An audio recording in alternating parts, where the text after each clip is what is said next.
Leon Valentine opened his eyes and didn't recognize the ceiling. Stone arches, cold air, the smell of wax and old wood. The last thing he remembered was the steering wheel, the bridge, darkness. And now he was lying on a hard bed in a room that smelled of someone else's life. His body felt light and weak. His arms were thin. His skin was pale. He sat up and looked at his palms. They weren't his palms. He was someone else. And that someone was young. 16 years old, maybe 17. Someone else's memories flashed through his mind.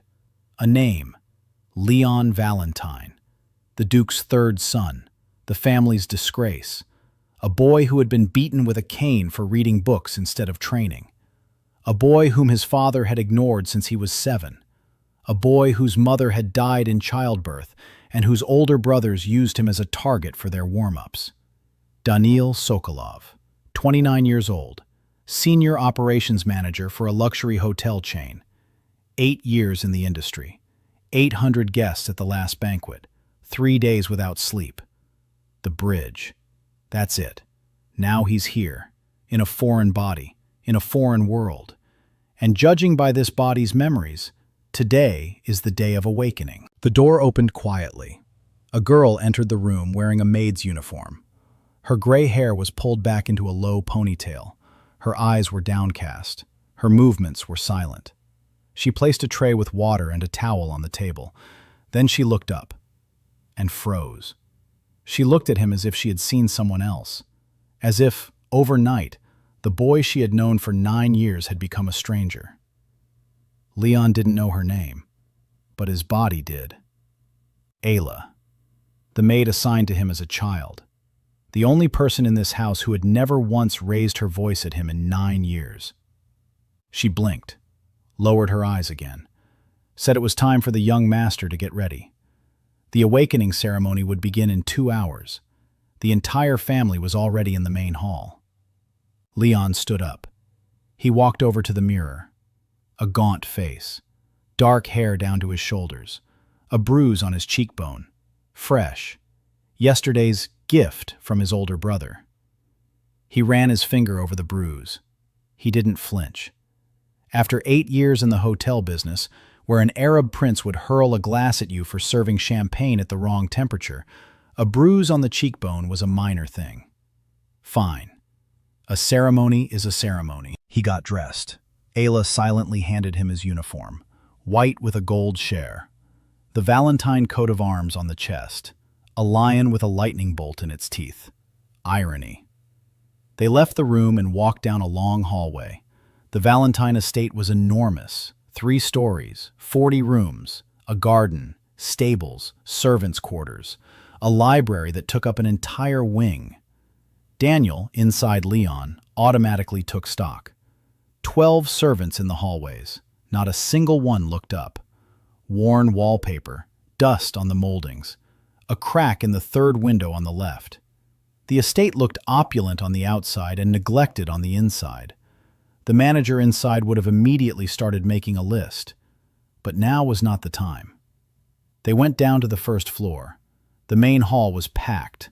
3,000 people, nobles in ceremonial uniforms, knights in armor, mages in robes, students from the Academy of Heroes in their uniform cloaks.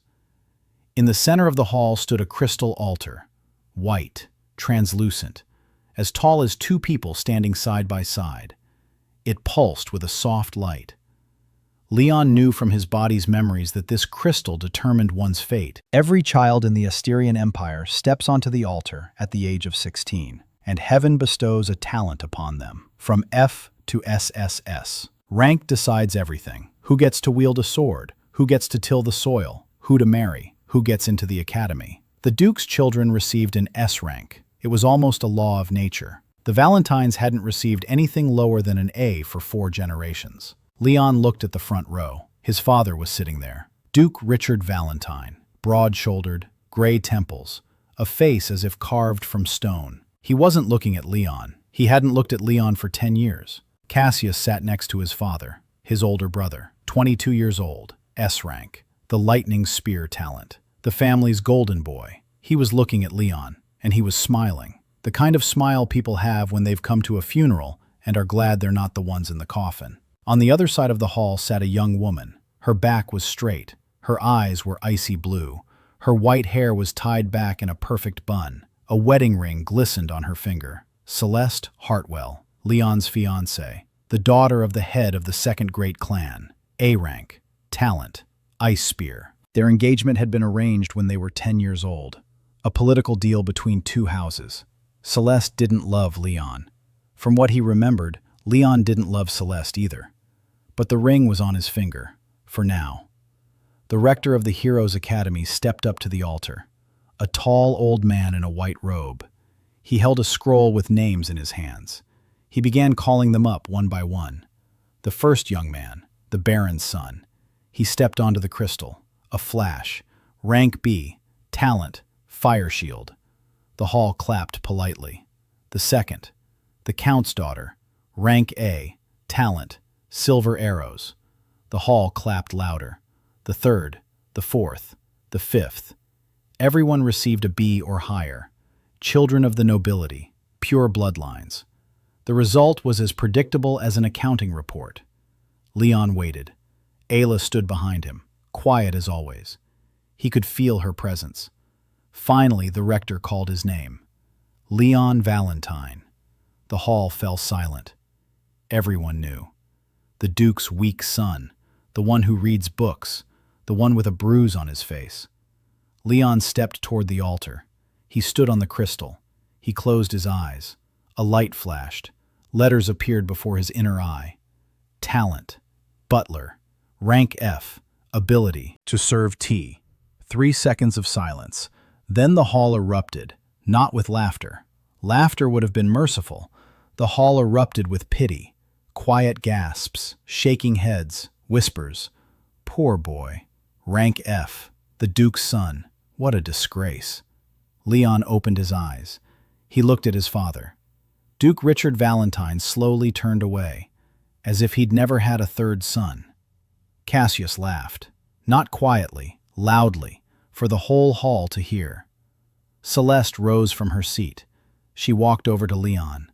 3,000 people were watching. She took off her wedding ring. She looked him in the eyes. There was something in her gaze, anger, relief, and beneath it all, tears deeply hidden. She threw the ring in his face. The ring struck his cheek and fell onto the stone floor. The sound was faint, but in the silence of the hall, it rang out like a gunshot. Celeste turned and walked back to her seat. Her back was straight. Her stride was firm. But Leon noticed. His manager's eyes spotted what no one else in the hall had seen. Her right hand was trembling. The academy's rector picked up a pen. He walked over to the enrollment board. He found Leon Valentine's name and crossed it out. With a single stroke, in front of 3,000 people. Leon stood on the stage, alone, F rank, without a bride, without a name on the board, without a father. And at that moment, something flashed before his eyes, a line that only he could see, one that neither the altar nor the rector nor the registry could see. Talent hidden from the registry. True name. Suzerain. The talent of vassalage. True rank. SSS. Daniel, inside Leon, read that line twice. Then he smiled to himself. For 7 years he'd been putting out fires in hotels where the client was an Arab prince and the chef had just cut his finger on some foie gras. F rank means F rank.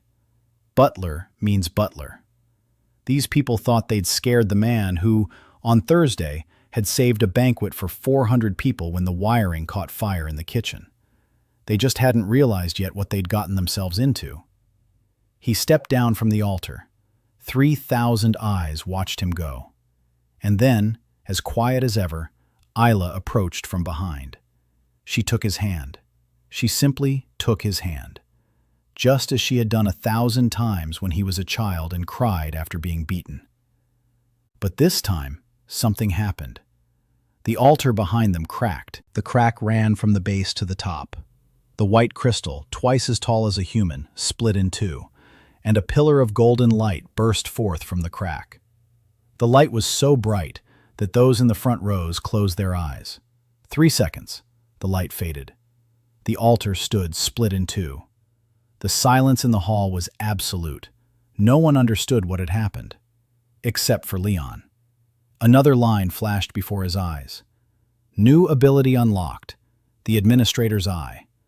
And when he looked at Isla, at the quiet, gray-haired maid who had served him breakfast for 9 years without ever complaining, he saw lines above her head that changed everything. Hidden lineage, the celestial clan of Serion. Status, last direct heiress. Potential rank, SSS. Current block. Fear, reason for block. 9 years ago, she witnessed her mother's murder. She swore never to protect anyone so she wouldn't lose anyone else. Leon looked at her. She looked at him. And he understood. She didn't know. She had no idea who she was. To her, she was just a maid. Just Isla. He squeezed her hand a little tighter. They left the hall together. 3,000 people watched their backs. Behind them lay the shattered altar. Ahead lay the road to the estate. Isla walked in silence. Leon walked in silence. But inside, Dania was already counting. He had 90 days until the inheritance ritual. 90 days to prove that an F rank wasn't the end. 90 days to preserve his name, the estate. And the girl who was holding his hand, unaware that a power capable of shattering an empire lay dormant in her blood. All right, let's start small. Let's start with her. Leon awoke in the body of the Duke's third son and was awarded the F rank of butler at the ceremony. His fiancée, Celeste, threw away the ring, and the rector expelled him from the academy. The hidden system revealed that his true talent was SSS rank suzerain, and that the maid, Isla, was the last heiress of the destroyed Serion Heavenly clan, with blocked SSS rank potential. They returned to the estate by evening. The hallways were empty. The servants averted their eyes. The news had already spread. The Duke's third son had received an F, a disgrace to the Valentine household. Leon walked down the hallway, counting, a manager's habit. 3 maids by the staircase. Not a single one bowed. The cook peeked out of the kitchen. He saw Leon. He hid back inside. 2 stable hands by the back door were smoking and didn't even pretend to be busy. He saw it all. The manager's eye worked without pause. Lines hung over every person on the estate. Talents, hidden branches, broken parameters, and most importantly, what this person lacked in order to reach their full potential. The cook, C rank, talent, sharp knife. Hidden branch, blade master, blocked. Reason, fear of blood following an accident in his youth. Shortcoming, someone needs to tell him that the knife in his hands creates, not destroys. A maid on the second floor, D rank, talent, clean hands, hidden branch, healer by touch. Deficiency, not a single person in 20 years has thanked her for her work. A stable hand, E rank, talent, whisper of horses, hidden branch, beastmaster. Deficit, he was beaten for talking to animals. He needs someone to tell him that this isn't madness, but a gift. Leon stopped in the middle of the hallway. Isla stopped behind him. He looked at those lines and thought, this whole house was full of people with potential. People whom the Asterian Empire's system had labeled as useless. People who worked for food and kept quiet. And hanging over each of them was the same answer to the question of what was missing. What they lacked was someone to see them. Daniel knew that feeling. 8 years in the hotel business. He'd seen a maid whom no one noticed turn into the best floor manager after a single heart-to-heart conversation. He'd seen a waiter who was considered dumb become a supervisor within a month because, for the first time, someone explained the system to him instead of yelling. People don't break from hard work. People break because their labor is invisible. All right, he knew what to do. But first, Isla. They reached his room. Leon sat down at the table. Isla, as usual, stood by the door, her hands folded in front of her, her eyes downcast, ready for orders. Leon told her to sit down. She froze. He repeated himself. Sit down, please. She sat down, on the very edge of the chair, back straight, as if sitting in the master's presence were a crime. Leon looked at her. The administrator's eyes revealed everything. The Sirion Heavenly Clan, SSS rank, the last heiress, fear block, 9 years, her mother's murder. He didn't tell her about it. Not now. Not like that. Instead, he asked when she had last eaten a proper meal. Isla blinked. She said she'd eaten that morning, porridge in the servants' quarters. Leon nodded. An hour later, she brought him dinner, soup. He looked into the bowl. There was more water than soup. 1 potato, a piece of bread, stale. The kitchen had already decided that a young master with an F rank didn't deserve a proper meal. Leon looked at the soup. He looked at Isla. She was standing by the door, waiting. Her eyes were fixed on the floor. She was ashamed of that soup. She couldn't change anything. She was a maid.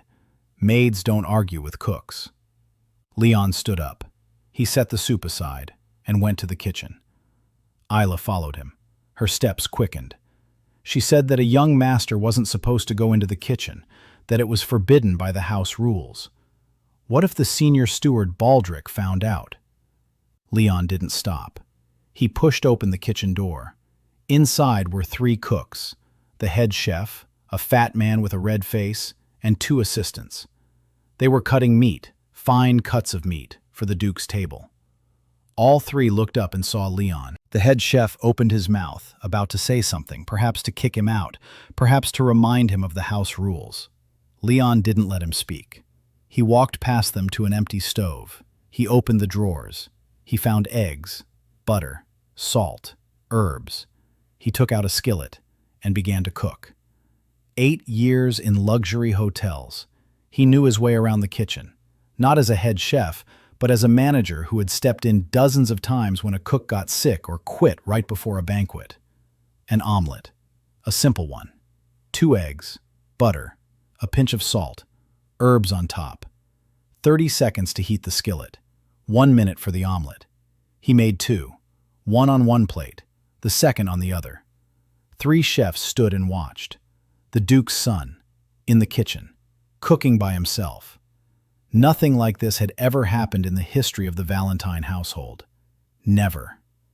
Leon took both plates, walked back past the chefs, left the kitchen, returned to his room, placed both plates on the table, one across from him, the other across from the chair where Isla had just been sitting. She stood in the doorway. Her eyes were wide open. Leon sat down. He looked at her and said, Isla, you've been feeding me for 9 years. Today it's my turn. She didn't move. 10 seconds. He saw something change in her face. He saw the ice she'd been building up for 9 years begin to crack. The ice of a quiet, obedient maid who feels nothing and asks for nothing. She took a step forward, then she stopped, and dropped to one knee. Not like a maid. Maids don't kneel like that. That's how knights kneel. She raised her head, looked him straight in the eyes, for the first time in 9 years, and said, Young master, I am yours, until the end. Lines flashed before Leon's eyes, seal of loyalty established. Vassal, Isla, hidden block partially removed, ancestry awakened. Sirion, heavenly clan, rank SSS, trust index, 47 out of 100. Vassal bonus, plus 15% to all stats. First level bond. Ability unlocked, Lord's Shadow. Teleport to Leon within a radius of 3 meters. Outside the window, the sky split open. Golden lightning struck from the clear evening sky. Not into the ground, upward. A pillar of golden light rose above the estate and vanished 3 seconds later. 3 blocks from the Valentine estate, the archmage of the imperial court fell to his knees. The old man clutched his chest. His students rushed to him. He raised his hand and stopped them. His eyes were filled with horror. He whispered that someone had awakened the blood of the Sirion, that it was impossible, that the clan had been destroyed 200 years ago, but he could feel it. The celestial blood was burning. At the Valentine estate, someone had reignited the flame that had been extinguished 2 centuries ago. In Leon's room, everything was quiet. Ayla was still kneeling. Leon stood up. He held out his hand to her. He helped her up and said one word: "Eat." She sat down at the table. She picked up a fork. And for the first time in 9 years, she ate not in the servants' quarters, but at the same table as her master. The omelet was simple: 2 eggs, butter, salt, herbs. But she ate it as if it were the best meal of her life. Leon ate his omelet and thought. 47 out of 100. The trust index. She already believed in him halfway. 9 years of loyalty. 9 years of silent care. And all it took to break the first layer of ice was 2 eggs and words. Today it's my turn. All right. The first vassal is secured. The first step is taken. 89 days remain. Another line flashed before his eyes. The Oath Lottery. The first card from the house deck is available. He mentally reached for the card and received it. A recipe: Silver Moon Tea. Effect: whoever drinks this tea in the presence of the suzerain gains +5 to their trust index for each cup. Maximum of 3 cups per day. Leon read the recipe. Then he looked at his talent. Butler. Serve tea. He smirked. It seemed the system knew what it was doing. Leon made an omelet for Ayla, and she willingly swore an oath of allegiance, becoming his first vassal. The seal awakened the SSS rank blood of the Syrian heavenly clan within her, and summoned a golden bolt of lightning that the Imperial Court's Archmage sensed.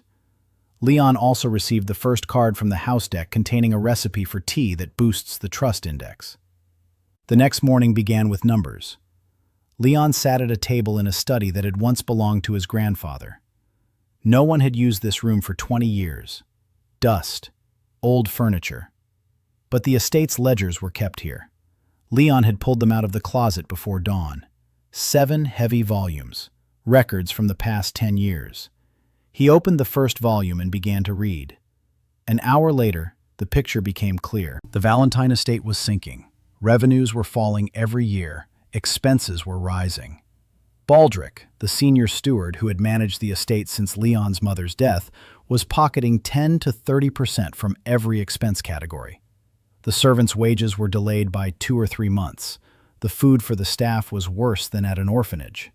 Meanwhile, expenses for the grand halls and stables for the older sons were rising every quarter.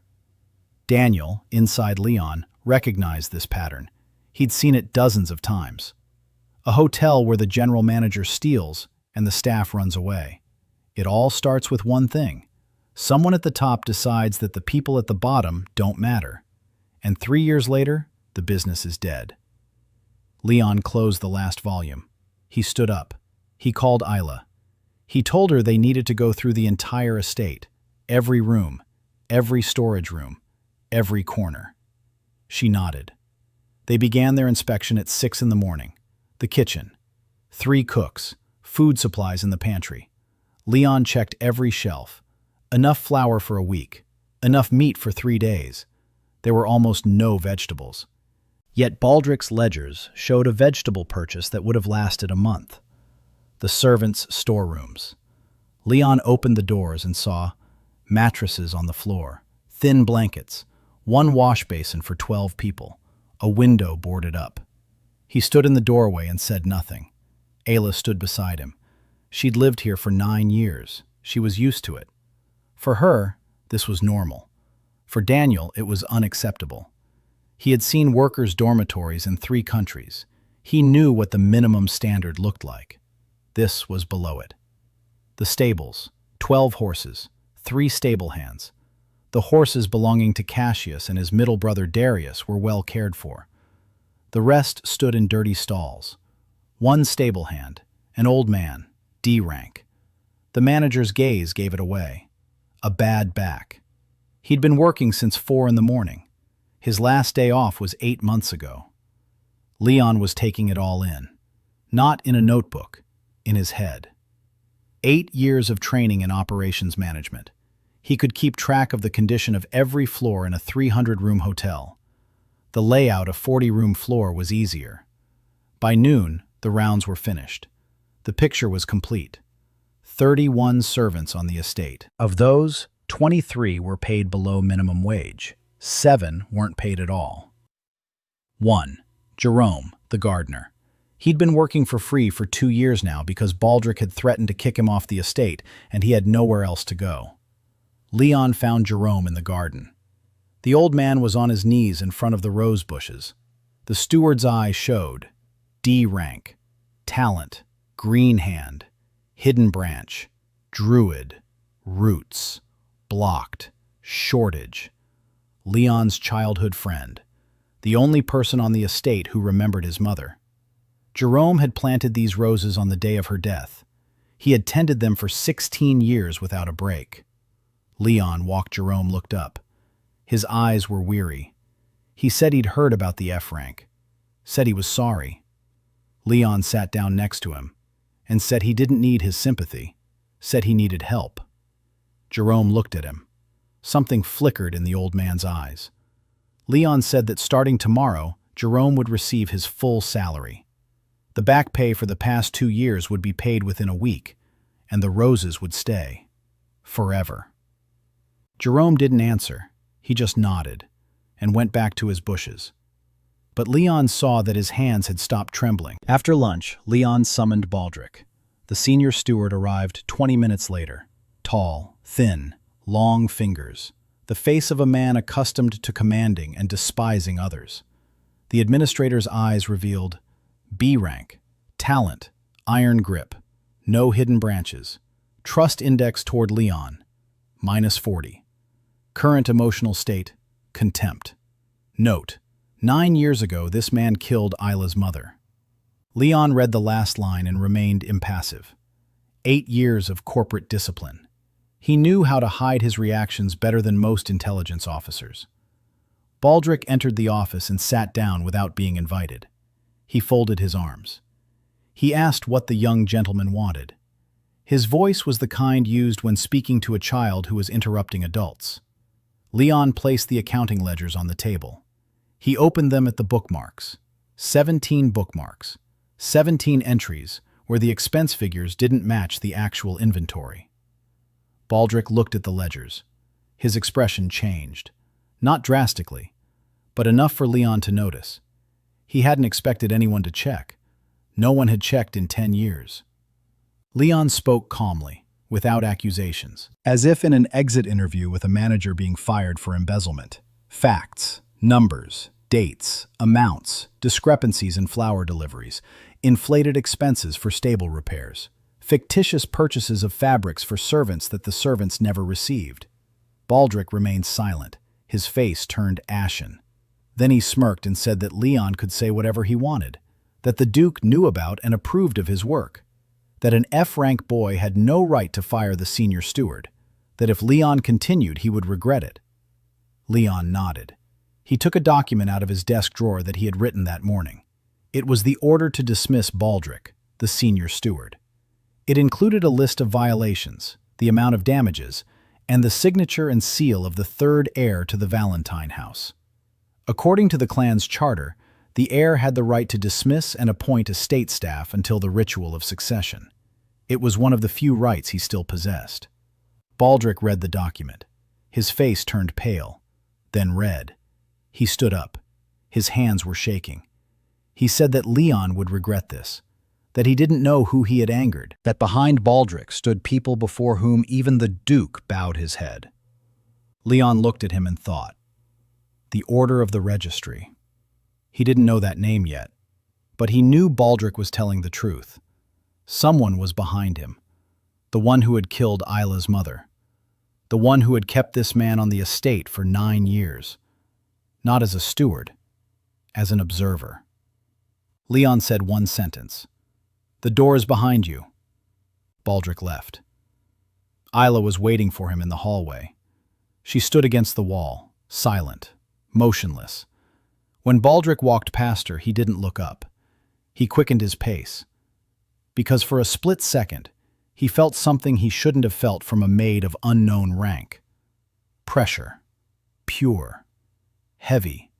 Like a kilometer-deep column of water. The pressure of a Sirion's blood. Baldric left the estate that very day, with a single suitcase. Leon gathered all the servants in the courtyard, 31 people. They stood and looked at him, at the F-rank boy who had just driven out the man who had ruled over them for 10 years. Leon spoke briefly. Starting today, wages will be paid on time. Back pay will be settled within 7 days. Everyone will receive proper meals. The workday begins at 6 and ends at 6. 1 day off per week. The barracks will be repaired. He didn't give speeches. He didn't promise the moon. Just facts, numbers, a schedule. Like at a morning briefing before a shift at a hotel. The servants were silent. Then one of the maids began to cry. Then a second. Then the old stable hand took off his cap and bowed. Not because Leon ordered him to, because in 10 years, this was the first person in this house who had looked at them and seen human beings. Lines flashed before Leon's eyes. Loyalty seal established. Vassal. Jerome. Gardner. Trust index. 18. Loyalty seal established. Vassal. Greta. MAID. Trust index. 12. Loyalty seal established. Vassal. Alden. Stable hand. Trust index. 9. 3 new seals. Not because he asked them to, because they decided on their own. They believed in it themselves. He hadn't spoken a word about loyalty. He'd simply paid them on time and fixed the window in the barracks. And that turned out to be enough. Average trust index for the estate, 34. Leon stood in the courtyard and looked at his people. 31 people whom the Empire had labeled as useless. People no one believed in. People who were invisible. Now they were his. Not slaves, not servants, vassals. The first foundation, the first floor of the house he was going to build. That evening, Isla brought him tea. He asked her to sit beside him. She sat down. He brewed Silver Moon tea according to a recipe from the house deck. He poured it into 2 cups. They drank in silence. Outside the window, the sun was setting. Leon thought about how, through 12 servants, he had seen the same picture. People with potential who had been broken. People whom the system had ground down and spat out. The Empire Asterion was built on ranks, on the numbers that heaven assigned at age 16. And those numbers decided everything. Who was a person and who was trash. Daniel knew this system. In his world, it went by a different name. Diploma, position, salary, numbers that determine who you are. And he knew that this system lied. It always lied. Because the best manager he'd ever seen was a guy with no education who'd come to work as a janitor and 3 years later ran a floor of 40 rooms better than an MBA graduate. The Empire believed that rank was the truth. Leon knew that rank was a lie. And he was going to prove it. Leon conducted a full audit of the estate and uncovered 10 years' worth of embezzlement by Baldric. He fired the senior steward who, upon leaving, hinted at connections to powerful patrons. Leon reorganized the estate and paid off the servants' debts, after which 3 of them voluntarily became his vassals. On the 10th day, everything changed. The first 9 days had been quiet work. Leon was restructuring the estate the way a hotel is restructured after a change in management. A new schedule, assignment of duties, repairs to the barracks, decent food. Una, who had spent 10 years in the library basement, received the keys to the archives and the authority to keep records of all the documents in the house. Leon saw the lines of the administrator's eye above her. C rank, talent, cataloging, hidden branch, perfect memory, the ability to read hidden layers of text. What had been blacked out, cut out, rewritten, missing. For 10 years, she had been searching for the truth about the murder of Leon's mother. Alone, she could do nothing. Una had been a friend of his mother, Eleanor. She had come to the estate a year before Eleanor's death, and she stayed. Not out of love for the Valentines, out of love for her deceased friend, and out of a determination to find the truth. Leon went to see her in the library on the third day. The basement smelled of old paper and wax. Bookshelves stretched from the floor to the ceiling, thousands of volumes. Yuna was sitting at the table, thin, dark circles under her eyes, her hair pulled back into a careless bun, glasses perched on the tip of her nose. 20 years old. She looked 25. She raised her head and looked at Leon, not like the servants upstairs, without fear, without pity, with a critical eye. Leon sat down across from her and said, "Yuna, I know you've been searching for the truth about my mother for 10 years. She froze. Her fingers clenched the quill. Leon continued.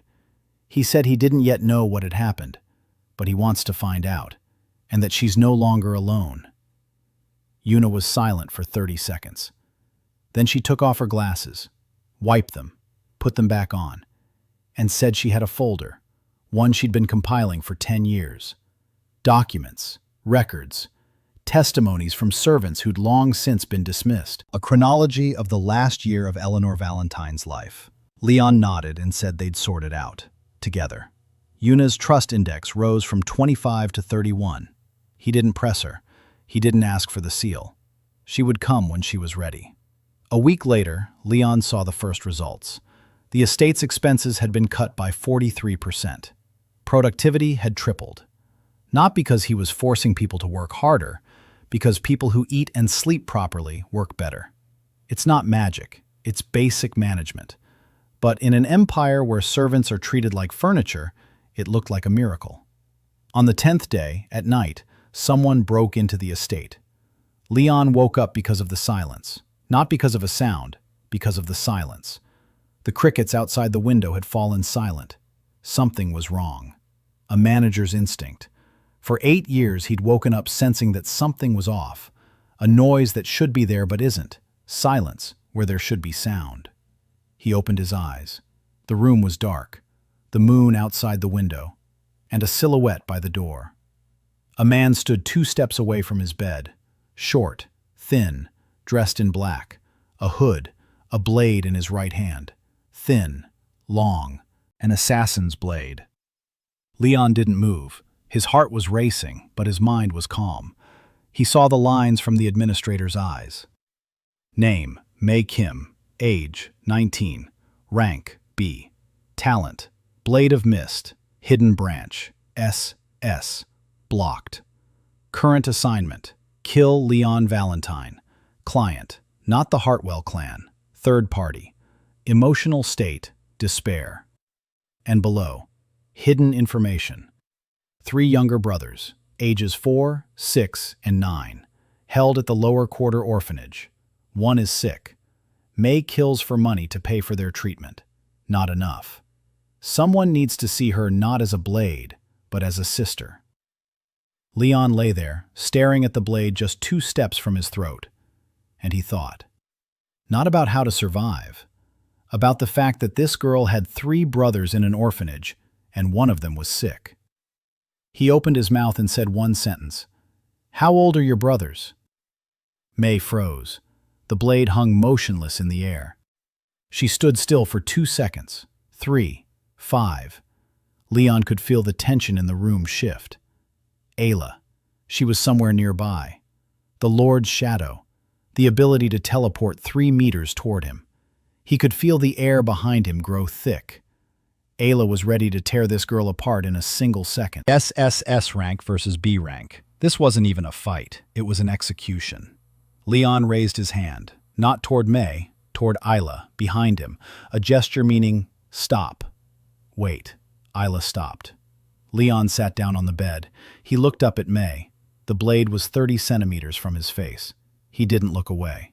He said he knew why she was here. He said he knew about the orphanage, about her sick brother, about the money. May took a step back. Her hand holding the blade trembled. She asked how he knew.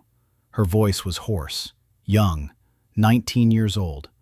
A girl with an assassin's blade who had come to kill him to save her brothers. Leon stood up. He walked toward her. The blade was between them. He didn't block it with his hand. He just stepped closer. And he said, "I won't fight you. I'm an F rank. I'd lose even to a kid with a stick.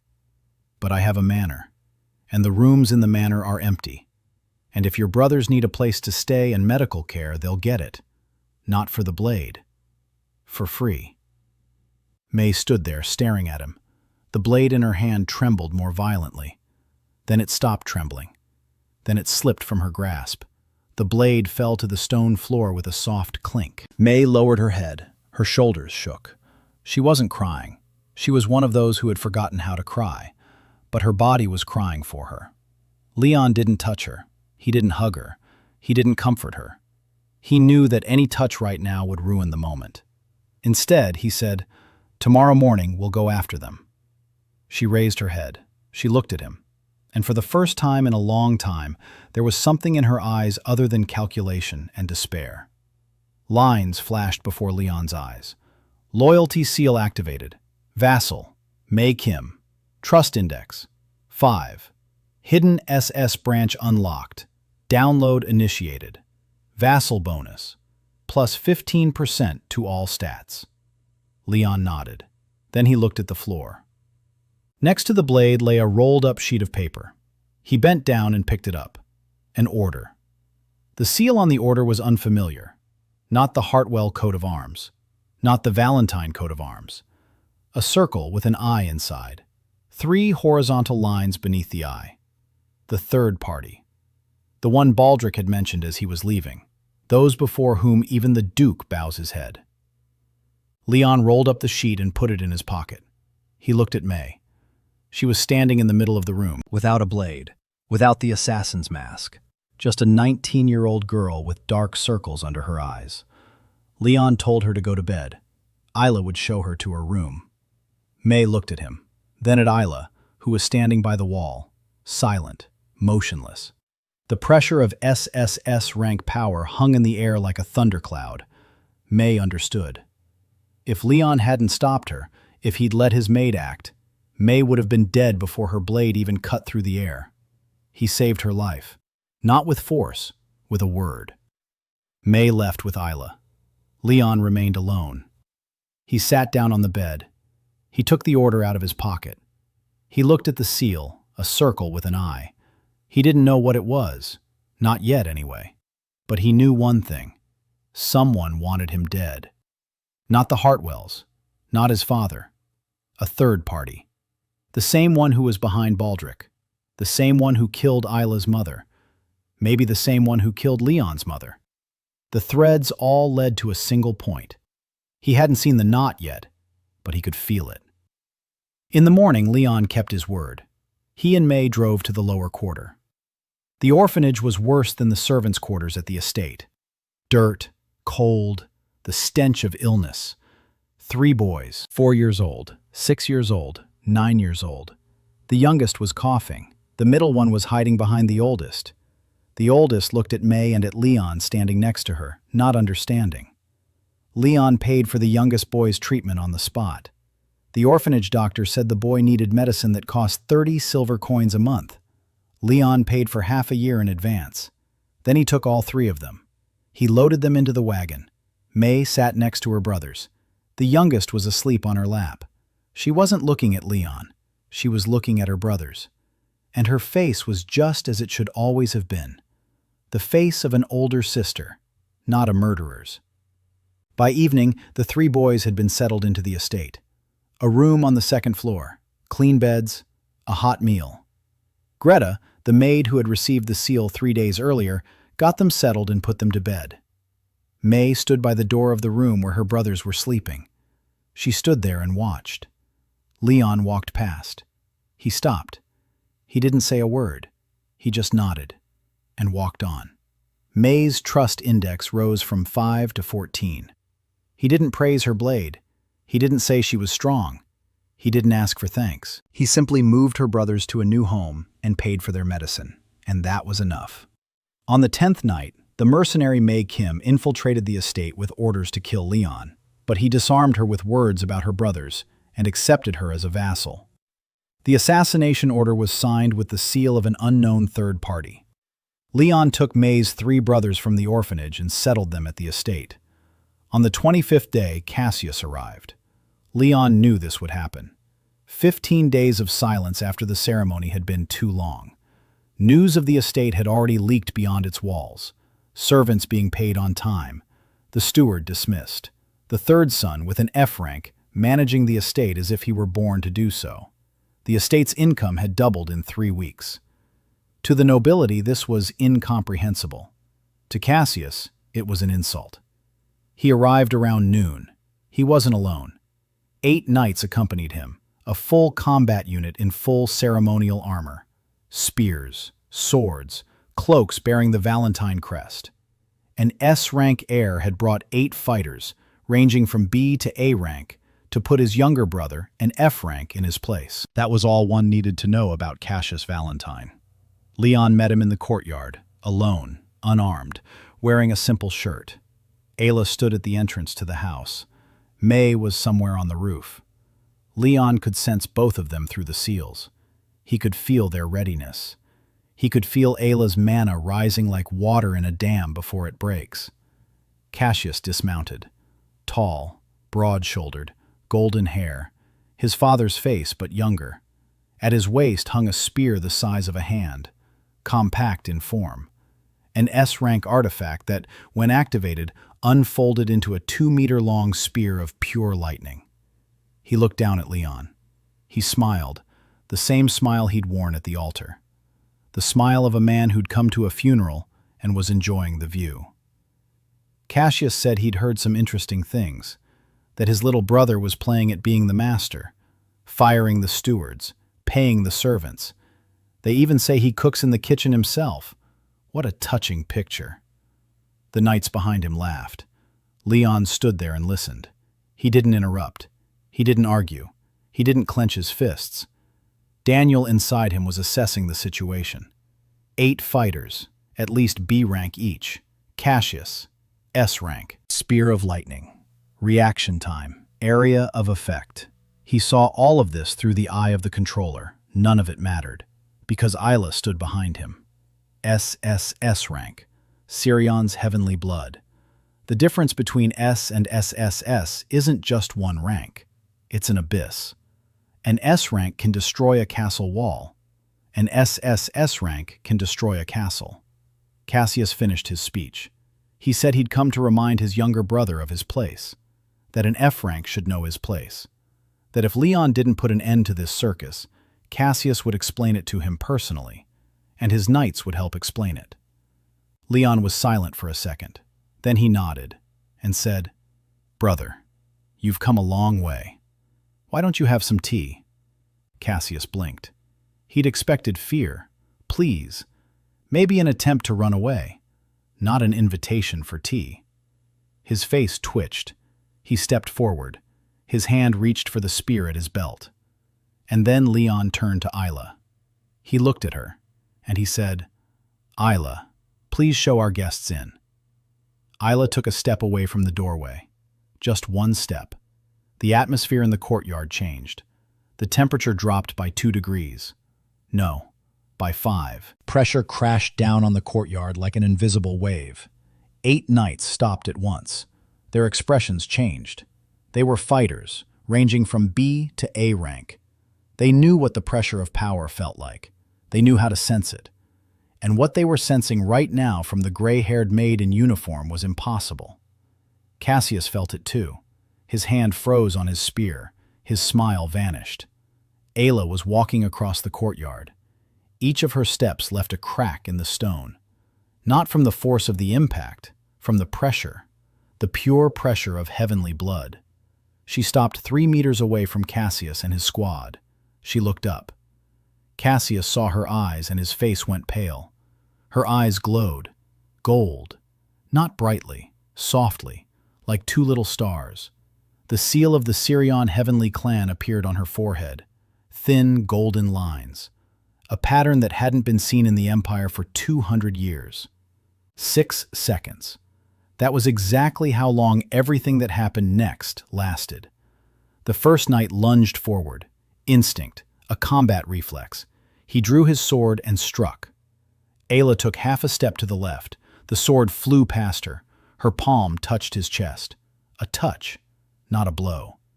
The knight was sent flying 10 meters and crashed into the stable wall. The stone cracked. He was alive, unconscious. The second and third struck simultaneously, from the left and right. Ayla crouched lower. She spun around. 2 movements, 2 touches, 2 bodies on the courtyard stones. The fourth, fifth, sixth. 3 seconds, 3 touches, 3 bodies. The seventh tried to create a shield. A rank, a magical barrier as strong as a fortress wall. Ayla passed through the barrier as if it were paper. A touch, a body on the stones. The 8th ran. Ayla appeared in front of him. The Lord's shadow, a 3-meter teleport. But she used it not toward Leon, but away from him. Distance didn't matter. Touch. The last body on the courtyard stones. 6 seconds. 8 knights. All alive. All unconscious. Not a single broken sword. Not a single drop of blood. A clean job. Cassius stood alone. His spear was in his hand, unsheathed. 2 meters of pure lightning. His hands were shaking. Not from the cold. Ayla stood before him, silent, her hands folded in front of her, like a maid awaiting orders, but her eyes still glowed gold. Cassius looked at her, then at Leon, then at her again. His face was pale. He was S rank, the strongest young fighter of the Valentine clan, his father's pride, the golden heir. And he stood before his younger brother's maid, realizing that if she took one more step, his lightning spear wouldn't help. Leon approached, calmly, without haste. He stood next to Ayla. He looked at Cassius and said, "So, how about some tea?" Cassius didn't answer. His spear retracted back into its compact form. His hand dropped. He turned around, mounted his horse, and rode away. Without a word, without looking back. His 8 knights lay in the courtyard. He didn't even try to retrieve them. Leon watched them go. Then he looked at the courtyard. 8 bodies on the stones. Cracks from Ayla's footsteps. A dent in the stable wall. He turned to Ayla. She stood as she always did. Quiet. Eyes downcast. Hands folded. The glow had faded. The mark on her forehead had vanished. She was just Ayla again. A maid. She said it was time for the young master to have dinner. Leon nodded. Lines flashed before his eyes. Public reputation, plus 200. Nobility fear index, activated. Ayla's trust index, 47 rose to 53. New ability unlocked. Voice of Heaven. Ayla's word is now treated as a command by junior vassals. 53, more than half. And along with that number came understanding. 9 days after his omelet, 25 days after the ceremony, Ayla began to trust him, not because he was strong, not because he was smart, not because he was the Duke's son. She began to trust him because he was the first person in her life who told her to sit down at the table, who prepared a meal for her, who stopped an assassin not with a sword but with a question, who, not once in 25 days, asked her to fight. She fought on her own, because she wanted to, because he gave her a choice. They went to have lunch. At the table sat May and her 3 brothers. The youngest wasn't coughing anymore. The medicine was working. The middle one was drawing something on a napkin. The oldest was helping Greta set the table. May sat there watching them, and on her face was an expression Leon had seen on her for the first time in 15 days. Peace. Leon sat down at the table. Ayla served him tea. Silver Moon, his 3rd cup today, the maximum. He drank and thought. Cassius had gone to see his father. It was obvious. In an hour or two, Duke Richard Valentine would find out that his 3rd son, an F rank, somehow possessed an SSS-level vassal. And then the real game would begin. Cassius was a minor nuisance, a boy with a big spear. His father was a more serious matter. His father was the one who had signed the petition to strip Leon's surname. His father was the one who sold him to the Hartwell clan as a bargaining chip. And his father was the one who, according to Una, might have been connected to his mother's murder. Leon finished his tea. He set down the cup, and he thought about what he needed to do in the next 65 days.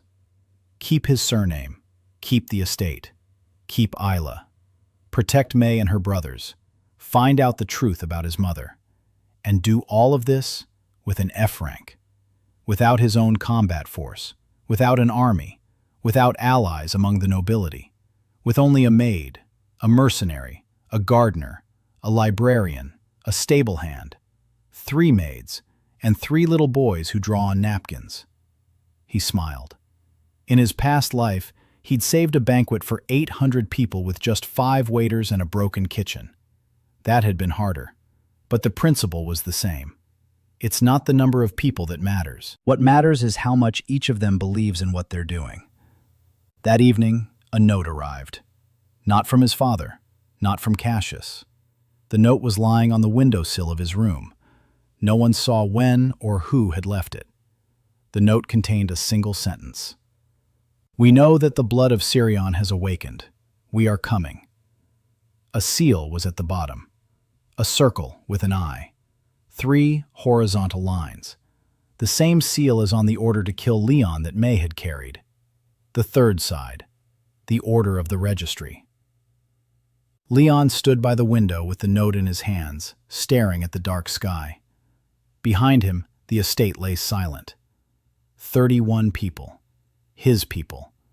And somewhere in the darkness beyond the walls, those who had wiped out an entire clan 200 years ago were on the move. Those who had killed Isla's mother. Perhaps those who had killed Leon's mother. They were coming here. Leon folded the note. He put it in his pocket next to the first one. And he thought. 65 days. Fine. He'd handled worse deadlines. Cassius had arrived with a detachment of 8 knights to humiliate Leon, but Isla had taken down all 8 in 6 seconds without spilling a drop of blood. Cassius retreated and rode off to his father. That evening, Leon received a note bearing the seal of the Order of the Registry, stating that they knew about the awakening of the Sirion blood and were coming for her. On the 40th day, a girl arrived at the estate. The carriage stopped at the gate early in the morning. A short, round-faced girl with red hair and a sack on her back climbed out. 15 years old, rosy cheeks, frightened eyes. She was holding a piece of paper in her hands. Assignment under the student exchange program between baronial and ducal houses. Name, Rosalind Ashford, daughter of an impoverished provincial baron. Talent, culinary arts. Rank, F. Specialization, apprentice cook. Leon stood on the porch and watched her. The administrator's eye was at work. The lines above her head told him everything. True talent, alchemy through food, the ability to enhance any characteristic through taste, to heal curses, to remove soul blocks. Hidden lineage, a fragment of the talent of the first kings, those who ruled before the Assyrian Empire. Through her food, she can temporarily remove the seal of the registry order from any person. Potential, Ra, S. Current block, self-loathing, the reason. All her life she'd been told she was useless because all she did was cook. A lack. Someone needs to see her not as a cook, but as a mage. Leon came down the porch and approached her. Rosalind looked up. She saw him and tried to curtsy. She got tangled up in her own bag. She nearly fell. She blushed to her ears. She mumbled that she'd been sent here as part of an exchange, and that if the young master didn't need a cook, she could go back. Leon took the bag from her. She flinched. No one from the nobility had ever taken her bag before. He said they were happy to have her, that the kitchen was available, that if she needed time to settle in, a room on the 2nd floor was already ready for her. Rosalind blinked, unable to believe that someone was speaking to her normally. She spent her first day in the kitchen. The head chef who had remained after Baldric's dismissal was a man named Torvin, 50 years old, C rank, an honest, hard-working guy. He looked at Rosalind skeptically. A girl cook with an F rank. Just another useless one. Rosalind could feel it. She cooked quietly. in the corner. She tried not to get in the way. She tried to be invisible, just as she'd grown accustomed to over the past 15 years. By evening, she'd prepared a dish, a simple vegetable pie. Nothing special to look at. Ordinary dough, ordinary filling, carrots, onions, greens, a pinch of some herbs she'd pulled out of her bag. She brought the pie to the communal table. She set it on the edge of the table, quietly, unobtrusively. Leon noticed. He always noticed. 8 years in hotels had taught him to spot someone trying to become invisible. Because it's precisely these people who usually do the most important work. He took a slice of pie, took a bite, and paused. Lines flashed before his eyes. The dish's effect. All vassals within a 50-meter radius gain a plus 40% bonus to all attributes for 12 hours. Additional effect. Minus 10 to mental blocks for everyone present. Leon chewed and didn't move. 40%. To all attributes. For 12 hours. From a single slice of pie. He looked at Rosalind. She was standing in the corner, staring at the floor, waiting for them to say it was tasteless, or to say nothing at all, as always. Leon stood up from the table. Everyone at the table looked up. May, with a piece of pie in her mouth. Ayla, with a cup of tea. May's 3 brothers, Jerome, Greta. Leon walked into the kitchen. There stood Rosalind Lynn, alone, in the corner. Her hands clasped in front of her, her fingers white with tension. Leon stopped in front of her and bowed, at the waist. A deep bow, the kind one gives to an equal, or to someone older. Rosalind recoiled. Her eyes grew huge. She tried to say something. She couldn't. Leon straightened up and said, "Lady Ashford, you are an S-rank mage. The Empire is simply blind." It was quiet behind the kitchen door. Then Leon heard a sob, not from Rosalind, but from Greta. The maid was standing behind the door, crying. Behind her stood Torvin, the head chef. 50 years in the kitchen. He took off his chef's hat and wiped his eyes with the back of his hand. He didn't understand why he was crying, but he had seen the Duke's son bow at the waist to a 15-year-old F-rank kitchen maid. And something inside him, something that had been dead for a very long time, stirred. For the first time in generations, a nobleman in the Asterian Empire had bowed his head before a commoner. Not as a joke, not in mockery, in all seriousness. Rosalind stood there, unable to breathe. Then her knees buckled. She sat down right on the kitchen floor, and she cried, not quietly, loudly, like a child who, for the first time in 15 years, had been told she wasn't useless. Leon didn't help her up. He didn't try to comfort her. He sat down next to her on the floor, the stone floor of the kitchen. The Duke's son, next to the Baron's daughter. And he just sat there, while she cried.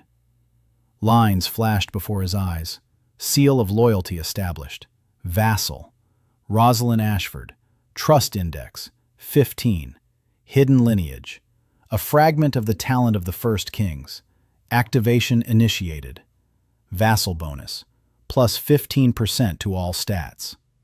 10 minutes later, Rosalind stopped crying. She wiped her face with her apron. She looked at Leon. He was sitting next to her, calm, not annoyed, not bored, just there. She asked quietly, "Does he really think that?" Leon said it was true. She nodded. She stood up. She wiped her hands, and she went back to the stove. An hour later, the second course was on the table. Soup, simple in appearance, but Leon saw the lines of code. Effects, wound regeneration, mana restoration, fatigue relief, duration, 6 hours. Rosalind had found her place. The next morning, Leon walked into the kitchen and saw Torvin standing next to Rosalind, not in the corner, right next to her. He was showing her how to chop herbs properly. She was listening. For the first time in 15 years, someone was teaching her, not out of pity, but because they saw potential in her. Torvin looked up. He saw Leon. His eyes were red. He said he hadn't slept all night, that he'd gone down to the basement, and he'd brought up a book. An old book, one his grandfather had hidden away. The First King's Recipe Book, 170 pages, written in a language that no one else in the empire knew anymore, except for Rosalind, because it was the language of her blood. Leon took the book in his hands. It was heavy, a leather-bound volume. The pages were yellowed but intact. He couldn't read a single line. But Rosalind stood beside him, her eyes darting across the pages. She was reading, quickly, eagerly, like someone who had been starving their whole life and saw food for the first time. Leon left the book with her. He returned to his study, sat down at the desk, and thought about what had happened over the past 40 days. 6 vassals with the seal: Ayla, SSS rank; May, on the path to SS; Jerome, Greta, Alden, Rosalind, plus 10 servants without the seal but with growing loyalty. The estate was running smoothly. Income was stable. Expenses were under control. The May brothers were healthy. The library was organized. The archives were accessible. All of this was good. But it wasn't enough. There were 50 days left until the inheritance ritual, and the note from the order of the registry lay in his pocket as a reminder. They were coming, and he had to prepare. Leon summoned Una. Rosalind Ashford had arrived at the estate as an apprentice cook with an F rank in culinary arts. Leon recognized in her a bearer of the talent of the First Kings and bowed to her in front of the entire household, declaring her a S-rank mage. Head chef Torvin retrieved an ancient recipe book of the First Kings from the cellar, which Rosalind proved capable of reading. Una arrived 10 minutes later. She closed the door behind her. She took off her glasses, wiped them, put them back on. It was her ritual before a serious conversation. Leon took 2 pieces of paper out of his pocket. The assassination order bearing the seal of the circle with an eye, the one May had brought, and the note from the windowsill. He placed them on the table in front of Una. She looked at the seals. Her expression didn't change, but her fingers trembled. She recognized that symbol. Leon asked what it was. Una remained silent for 5 seconds. Then she said one word: order. Leon waited. Una began to speak, slowly, quietly, like someone who had carried this inside for 10 years and was saying it aloud for the first time. The Order of the Registry. A secret organization within the imperial bureaucracy. 200 years, maybe longer. No one knows when they first appeared, but Una knew what they did. They controlled the results of the awakening. They manually manipulated the ranks. They downgraded those whose blood might threaten their power. They upgraded those who paid or served. The ranking system that seemed divine and just was man-made. A mechanism of control. A machine that for 200 years had decided who in the empire would be powerful and who would remain on their knees. Leon listened and didn't interrupt. Inside, Daniel was thinking. He'd seen this in the corporate world. Employee evaluation systems that appear objective but are actually manually controlled. Ratings that determine careers and lives but depend not on talent but on who sits at the top and manipulates the numbers. In his world, it was called corporate politics. In this world, it was called the Order of the Registry. The scale was different. The principle was the same. Una continued. Eleanor Valentine, Leon's mother. She had figured it out. Not right away. Piece by piece. Una helped her gather clues. Eleanor found evidence that the rankings of at least 3 ducal houses had been falsified. That the true talents of children from certain lineages had been deliberately suppressed. That the order had wiped out entire families whose children showed too much potential. The Sirion Sky Clan, wiped out 200 years ago. Not because they were dangerous, because their blood was uncontrollable.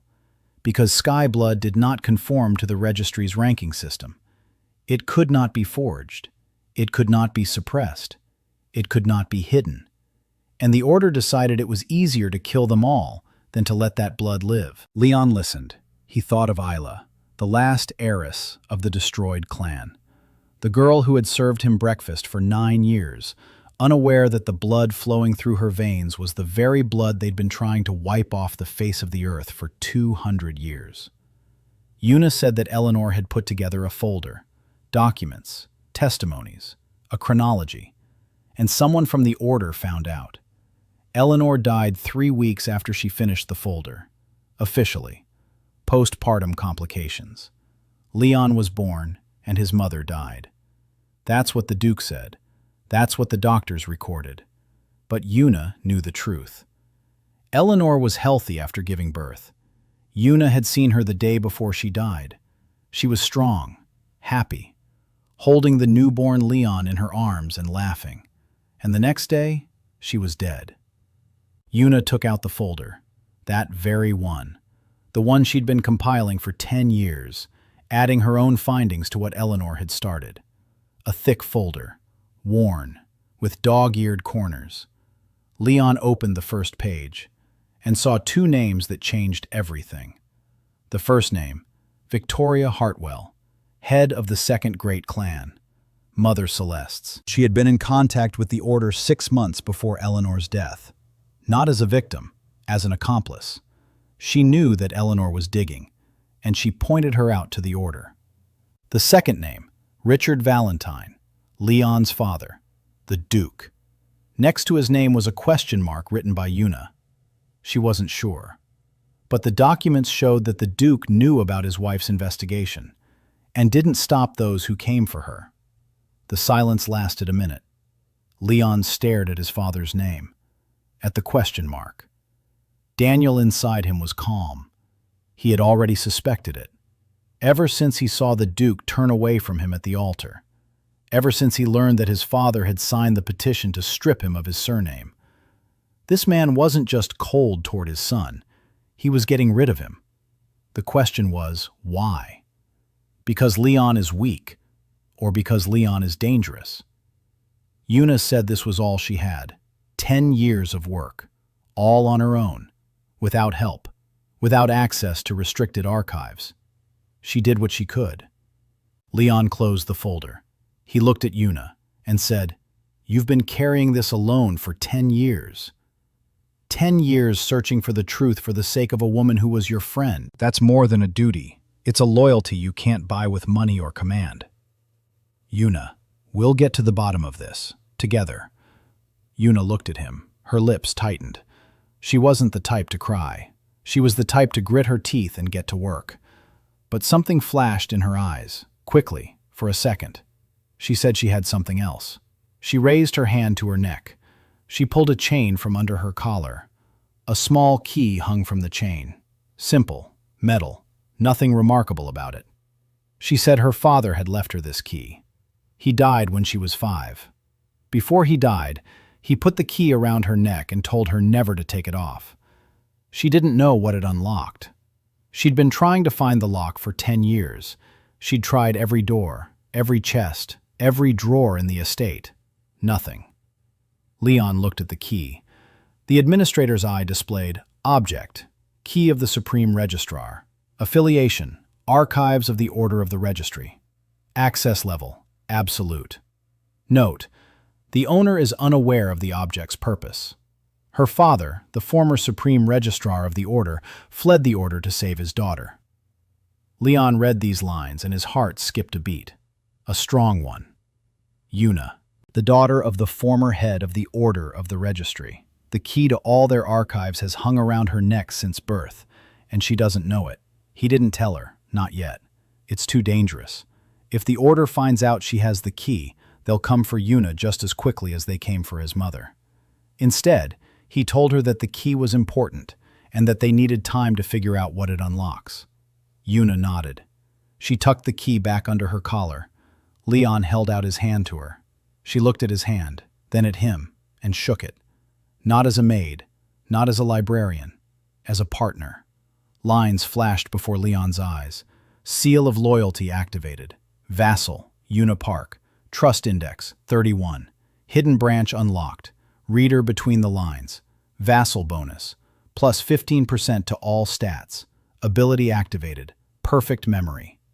Everything Yuna had ever seen was now available to her in perfect detail. Every page, every line, every word. 31. Trust Index. Above 30. This meant her ability had evolved. Reading between the lines gave her the ability to see what was hidden in any document. Blacked out lines, cut out pages, altered dates. Everything anyone had tried to hide was now transparent to her. Yuna sensed it. She looked at her hands, then at the folder. Then she grabbed the first page and held it up to her eyes. Her pupils dilated. She could see it. Beneath the text, beneath the ink. Another layer, an older one, written in a different hand. She began to read aloud, and what she read made Leon stand up. Under Victoria Hartwell's name was another layer of text, a note written in Eleanor's hand, hidden so that only someone with Yuna's gift could read it. Eleanor knew that Yuna would read this one day. She had left a message for her. The message said, "Victoria is not the enemy. Victoria is a victim. She was forced to do it. The real enemy is inside the Valentine house. Not Richard. Someone else. The one no one can see. Someone inside the house." Leon and Yuna exchanged glances. Someone no one can see. Inside the estate. Leon mentally went through everyone, 31 people. He had seen each one through the overseer's eye. He had checked each one. And he hadn't seen any connection to the order in any of them, except for Baldric. But Baldric was gone. So it had to be someone else. Someone he had overlooked, or someone whose tracks were hidden even from his eye. That night, Leon lay in bed, unable to sleep. Ayla stood by the door. May slept on the roof. Rosalind was in the kitchen. Yuna was in the library. The estate was alive. 31 people, his people. And among them was a stranger. Leon closed his eyes and began to recall every face, every line the eye had seen, every glance, every movement. A manager's memory, photographic precision. 8 years of training, 300 rooms on the floor. He could recall the face of every guest, every employee, every courier. Someone inside the house. The one no one can see. He'll find them. Yuna told Leon about the order of the registry and handed him a folder she'd been compiling for 10 years. The folder contained the names of Victoria Hartwell and Leon's father. Yuna's activated ability, reading between the lines, allowed her to decipher a hidden message in Eleanor, which stated that the real enemy was someone invisible inside the Valentine estate. On the 60th day, Leon hosted a dinner. Not just any dinner, the first family dinner at the Valentine estate in 10 years. Rosalind had been cooking all day. The first King's cookbook lay open on the table next to the stove. In 20 days, she had mastered 6 recipes out of 170. Each recipe produced a different effect. Clear Mind Soup, a 30% boost to mental stats for 8 hours. Strong Bone Bread, regeneration of physical injuries. Still Water Tea, relief from anxiety and restoration of sleep. But today she was preparing something else. A recipe with no number, no name. A note in the margins written by an unknown author. For those who have forgotten what it means to be home. Rosalind didn't know the exact effect. She simply followed the instructions. Meat, vegetables, herbs, spices that weren't available on the estate and that Leon had bought at the market specifically for this. The aroma from the kitchen spread throughout the entire first floor. By evening, the table was set. A large table in the small dining room, not the grand hall for 200 guests. A small room next to the kitchen that had previously been used by the servants. Leon had chosen it on purpose. The grand hall is a place to display status. The small dining room is a place to eat. Everyone was seated at the table. Ayla, May, Rosalind, Yuna, May's 3 brothers, Jerome, Greta, Alden, Torvin, and Hannah, little Hannah, 12 years old, Leon's cousin. The girl whom everyone at the estate considered defective. She hadn't awakened in time. In the Asterian Empire, children whose talents didn't activate by a certain age were considered doomed, a slow decline. Most didn't live past 16. Hannah lived in a wing of the estate, alone, a small room, 1 window. The servants brought her food but didn't speak to her. Why talk to someone who would soon die? Leon found her on the 20th day. He was walking around the far wing, checking the condition of the walls, and found a door he hadn't noticed before. He opened it. A small room, one window, a bed, a table, a chair, and a girl. Thin, dark hair, large gray eyes. She was sitting on the bed, drawing something on a sheet of paper. She looked up. She looked at him, without fear, without hope, with curiosity. Leon looked at her. The administrator's eye displayed lines that made him freeze. Name: Hannah Valentine. Age: 12. Talent: undetermined. Note: the registry was unable to read it. Recorded as 0. Reason: talent level exceeds the registry's measurement capabilities. True potential: living anchor. Center of all the suzerain's seals. Ability to amplify and stabilize any seal of loyalty within its radius. Shortcoming: no one expects her to survive. She needs someone to tell her she will live. Leon stood in the doorway, looking at the 12-year-old girl whom everyone had written off. And he saw above her head a potential that the registry couldn't even read. He entered the room. He sat down next to her on the bed. She kept drawing. She didn't look up. She was used to adults coming in to check if she was alive and then leaving. Leon looked at the drawing. A house, a big one, with a garden.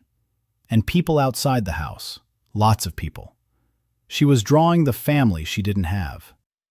Leon held out his hand. She looked at his hand, then at him. He said, "Hannah, you're going to live, I promise." She looked at him for 5 seconds. Then she moved closer and rested her head on his shoulder, like a child who had finally found someone she could trust. A line flashed before his eyes. Loyalty seal activated. Vassal: Hannah Valentine. Trust index: 100. From day 1. Maximum value. No conditions, no checks, no struggle. She simply trusted him. The way children do, immediately and completely. Living anchor activated. All existing seals strengthened by 25%. He took her from the far wing that very day, moved her to the room next to his own. The servants whispered among themselves. The young master had adopted his defective sister. Why?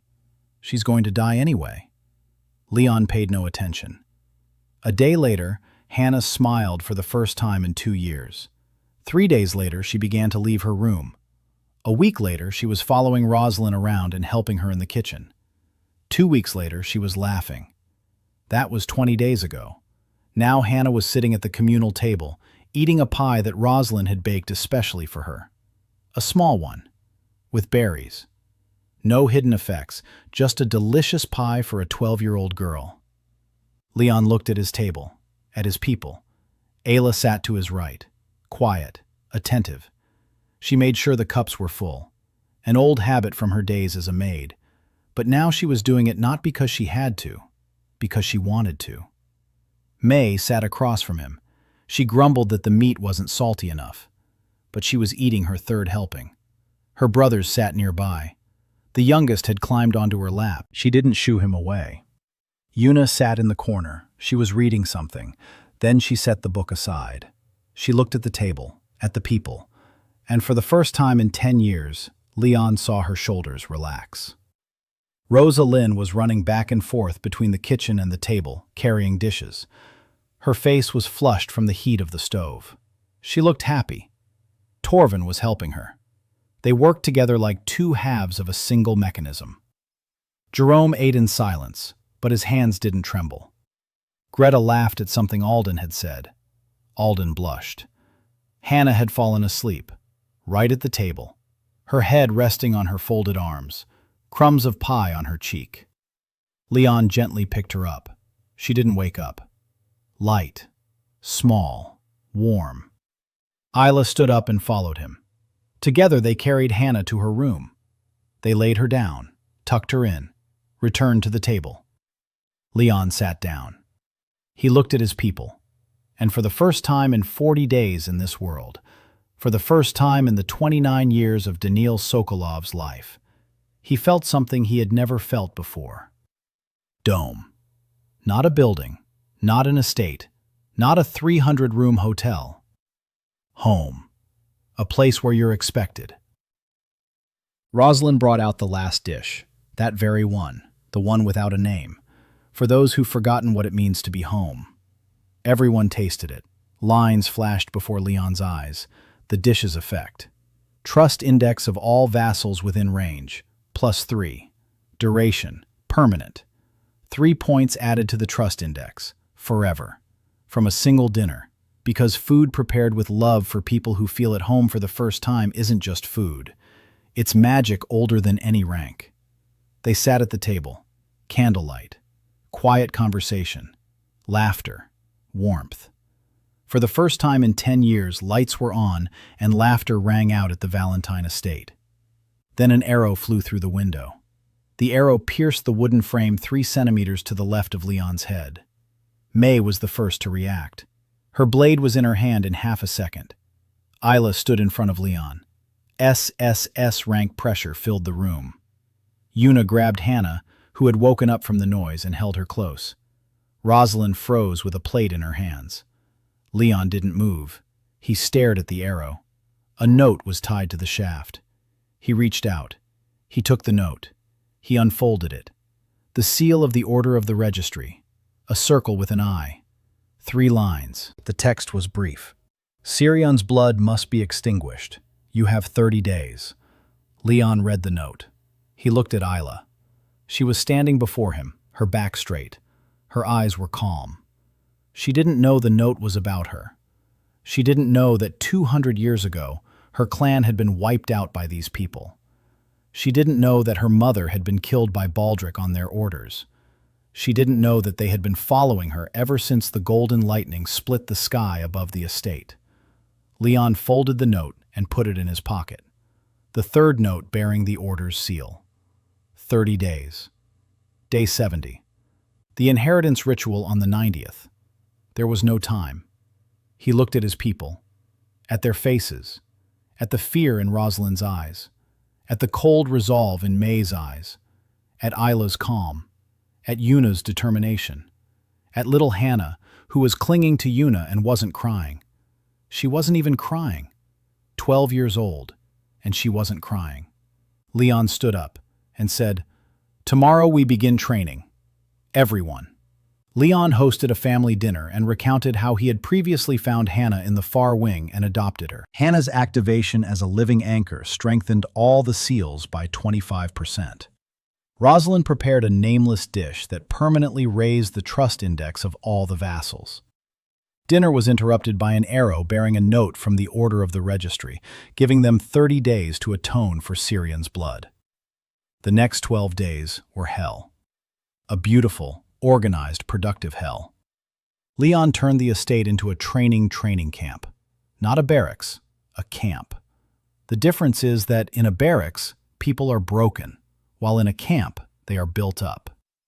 Daniel knew the difference. He had been building teams for 8 years. The morning began at 5. Rosalind prepared breakfast according to the bread of strong bones recipe. Regeneration, recovery. Everyone ate together. Then they went their separate ways. Ayla trained alone. Leon didn't interfere with her. An SSS rank fighter doesn't need an instructor. She needed something else, to get used to her own strength. She had awakened her Sirion blood 40 days ago, and had still only been using barely 10% of her potential. Leon could see this through the eye of the overseer. Her block hadn't been completely lifted, the fear of defending herself, the fear of sweating. She had fought for Leon against Cassius, but she'd fought on instinct, on reflex, not at full power. To completely remove the block, she didn't need to defeat the enemy. She needed to accept that defending someone wasn't a curse, but a choice. Leon didn't tell her this. He knew words wouldn't help here. It had to come from within. He simply did one thing. Every morning before training, he made her tea. Himself. With his own hands. He placed the cup next to her training area. He'd leave, without saying a word. Just tea. Every day. Ayla's confidence index rose by 1 point each day. 53, 54, 55, 56. slowly but surely. May trained with fury, the blade of mist. Her technique was street smart, dirty, effective, but haphazard. She killed because she'd learned to kill, not because she'd been taught to fight. The difference was enormous. Leon used the suzerain's logistics, the ability to redistribute resources among vassals. He channeled Isla's mana to May during training. Not much, 10%. Enough for May to feel the difference between B rank and what awaited her at the SS level. Her eyes lit up. She trained for 8 hours a day. Leon made sure she didn't overwork herself. He made her take breaks. He made her eat. He made her spend time with her brothers. May grumbled, but Leon could see it. Every time she came back from being with her brothers, her movements were cleaner, faster, more precise, because she remembered who she was training for. May's trust index, 14, 17, 20, 23. At 20, she told him her real name for the first time. Not May Kim, May Sarang. Kim was the name the assassin clan gave her when they took her from the village. Sarang was the name her mother gave her.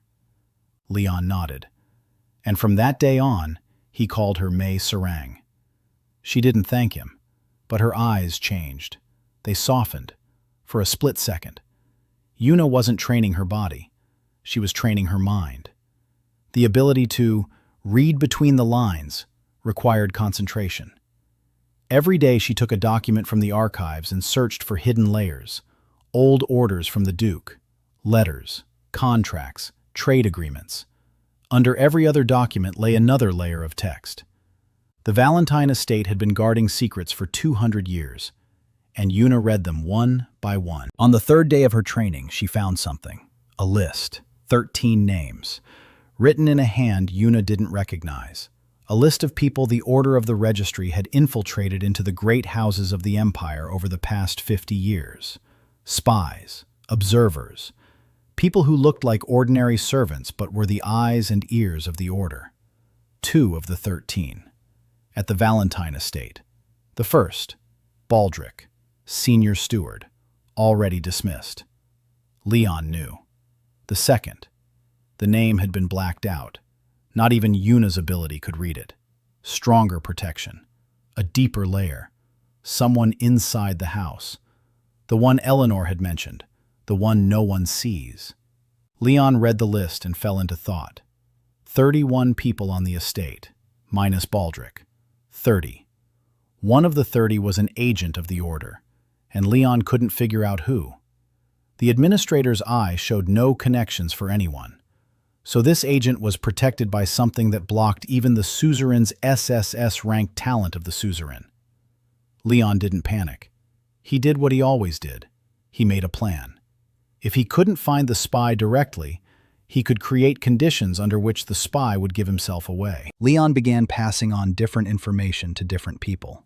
To each servant, he said something slightly different. Different details, different dates, different plans. And he waited to see which version would leak out, which detail would reach the Order. An old trick. In his world, it was called a canary trap. You give different versions of a secret to different people and see which one surfaces. Rosalind was training in the kitchen. Her training was different. She was cooking, every day. 3 or 4 dishes from the Book of the First Kings. Each dish produced a new effect. Each recipe revealed a new facet of her talent. On the 5th day of training, she prepared a dish that caused warning lines to flash in Leon's mind. Recipe number 44. Broken Chains Stew. Effect. Temporary removal of any mental block, including the seal of the Order of the Registry. Duration, 1 hour. Restriction. Works only on those who eat voluntarily and trust the cook. Leon read this and looked at Rosalind. She was standing at the stove, small, red-haired, with flour on her nose. And in her hands lay a power that could shatter the very foundation of the Orders. The seal of the Order of the Registry. The very one they used to suppress people's true talents throughout the Empire. Rosalind could lift it, temporarily, but that was enough. An hour of freedom for a person whose true rank had been suppressed their entire life is not just an hour. It's a revelation. It's the moment when a person feels their true power for the first time. And after that, they'll never be able to live as they did before. Leon buried this information deep inside. He didn't tell anyone. Even Rosalind didn't know the full effect of her dish. She was just cooking, and smiled. And every day she came up with a new name for her dishes. Yesterday she named the omelet Mr. Leon's Golden Morning. Leon didn't know where to hide from embarrassment. May laughed for half an hour. Hannah trained in her own way. She was simply there. She sat on a bench and watched the others train. She drew. Sometimes she'd run over to Rosalind and help mix the dough. Sometimes she'd sit next to Una and flip through picture books. She didn't do anything special, but Leon noticed. Every time Hannah was around, everyone trained better, more effectively, longer without getting tired. A living anchor. She didn't just amplify the seals, she stabilized the entire system. A 12-year-old girl who drew pictures of houses with gardens was the center of everything Leon was building. A new line flashed before Leon's eyes. Average trust index across all vassals, 52. Collective resonance, partially activated. When all of Leon's were in one place, their combined strength increased by 15%. Team synergy, an effect that no rank could provide, because no rank measures trust. Leon organized a 12-day training camp at the estate. May revealed Sarang's real name. Una found a list of the Order's agents, and one of them is still at the estate. Rosalind mastered a formula that temporarily removes the Order of the Registry's seal. The average trust index reached 52, and collective resonance was partially activated. On the 78th day, Celeste arrived. Not with an army, not with an order. Alone. On horseback, wearing the Hartwell clan uniform. White and blue. The coat of arms featuring an icy spear on her chest. Her face hidden, her back straight. Leon saw her from his study window. She dismounted at the gate, tied up her horse, stood there looking at the estate. She didn't go inside. A minute. 2. Leon went out to meet her. Isla, as always, behind him. May on the roof. He could sense both of them through the seals. Celeste saw him. Her face twitched. Something fleeting. Anger. Awkwardness. And deeper still, something akin to shame. The administrator's eye revealed Celeste Hartwell, 18 years old, A rank, ice spear, classified information, illegitimate daughter, biological father, not a Hartwell, member of the destroyed Sirion clan. Celeste and Isla, distant relatives. The blood of the same clan flows through both their veins. Current situation. A conflict between orders and free will. Her mother, Victoria, sent her to settle the matter with Leon before the inheritance ritual. The wording of the order was vague. Settle the matter. Do not kill. Do not intimidate. Settle it. Victoria gave her daughter a choice, and at the same time she did not. Avoid. Her whole life no one had ever asked her what she wanted. Trust index, -20. Leon stopped 3 steps away from her. No closer, no farther. A respectful distance. Celeste spoke first. She said her mother had sent her. She said there were 12 days left until the ritual. She said the Hartwell family demanded that Leon Valentine renounce his surname voluntarily, without ceremony, without a scandal, quietly. She said that if he agreed, the Hartwells would provide him with a house in the countryside and a modest allowance. If he refused. She fell silent. Leon waited. She hadn't finished her sentence, because she didn't know what would happen if he refused. Her mother hadn't told her. Her mother never told her everything. Leon looked at her and saw what he had seen at the altar 78 days ago. Her trembling right hand. The girl who had thrown the ring in his face and cried so that no one noticed. He said, "Come in, I'll make you some tea." Celeste blinked. She expected a refusal. She expected anger. She expected threats, not hope. Leon turned and walked into the house, without looking back. Celeste stood at the gate. 5 seconds. 10. Then she followed him. Ayla stood by the door. As Celeste passed her, the air between them grew heavy. Two bearers of the Syrian blood. They didn't know they were connected, but the blood knew. The blood sensed it. Celeste flinched. She looked at Ayla. Ayla was looking at her, calmly, without hostility, without threat, just looking. Celeste looked away and went inside. Leon led her into the small dining room, the very one where the family dinner had taken place 12 days ago, where the arrow had pierced the window frame. The hole in the frame had already been patched, but the mark remained. Celeste sat down at the table. Leon went into the kitchen. Rosalind was there. Leon asked her to leave, quietly. Rosalind looked at him. She nodded. She left. Leon remained alone in the kitchen. He was making tea. Not Silver Moon. Not a recipe from the house deck. Just ordinary tea. Black. With mint. With a spoonful of honey. He was making it the way a certain woman, whom he had never seen, used to make it. Celeste's nanny. The woman who had raised her until she was 6. The one Victoria Hartwell had fired when she decided her daughter had become too soft. Leon knew this from the memories of Leon's body. Leon, the boy, and Celeste, the girl, played together until the engagement. Back when they were children and didn't yet know that their lives were chess pieces in someone else's game. Celeste's nanny, an old woman with warm hands. She made tea with mint and honey. Every evening, Celeste would fall asleep to the scent of that tea, and then her mother took her away, and the nanny was gone. Leon brought out a cup. He set it in front of Celeste. He sat down across from her.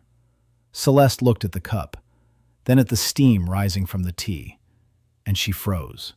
Her face changed. The mask cracked. It didn't shatter. It cracked. A thin crack through the ice. She recognized the scent. Mint. Honey. That very one. She looked up at Leon. Her eyes asked a question. How does he know? Leon didn't answer. He just sat there and waited. Celeste stared at the tea. Then she picked up the cup, with both hands, just like when she was a child. She cupped the hot ceramic with both palms and took a sip. Silence. 10 seconds. 20. Leon watched through the administrator's eye as the numbers changed. The trust index. -20, -15, -10, -5, 0, 0. For the first time in 78 days, the number was no longer negative. 0 isn't trust. 0 is the absence of hatred. But for Celeste Hartwell, who 78 days ago had thrown the ring in his face, 0 was the whole world. She set the cup down. Her hands weren't shaking. Her eyes were dry. Almost. One tear. On her right cheek. She wiped it away quickly, like someone who has no right to cry and knows it. Leon said one sentence. What do you want? Celeste froze. She looked at him. No one in her life had ever asked her that question. Her mother decided for her. The academy decided for her. Her engagement decided for her. Her rank decided for her. And now this F-rank boy, whom she had publicly humiliated at the altar, was sitting across from her and asking what she wanted. As if her desire mattered. As if she were a person and not a tool. Celeste opened her mouth. She closed it, opened it again, and said she didn't know. That she had never known.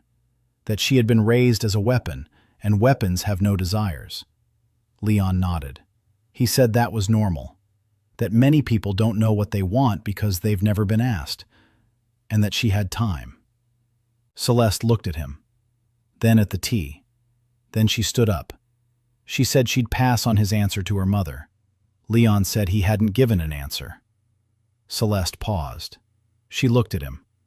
He said, I won't give up my last name. But that's not an answer for your mother. It's an answer for you. I'll be at the ritual, and you'll see something no one in this empire has ever seen. After that, you'll decide for yourself whose side you're on.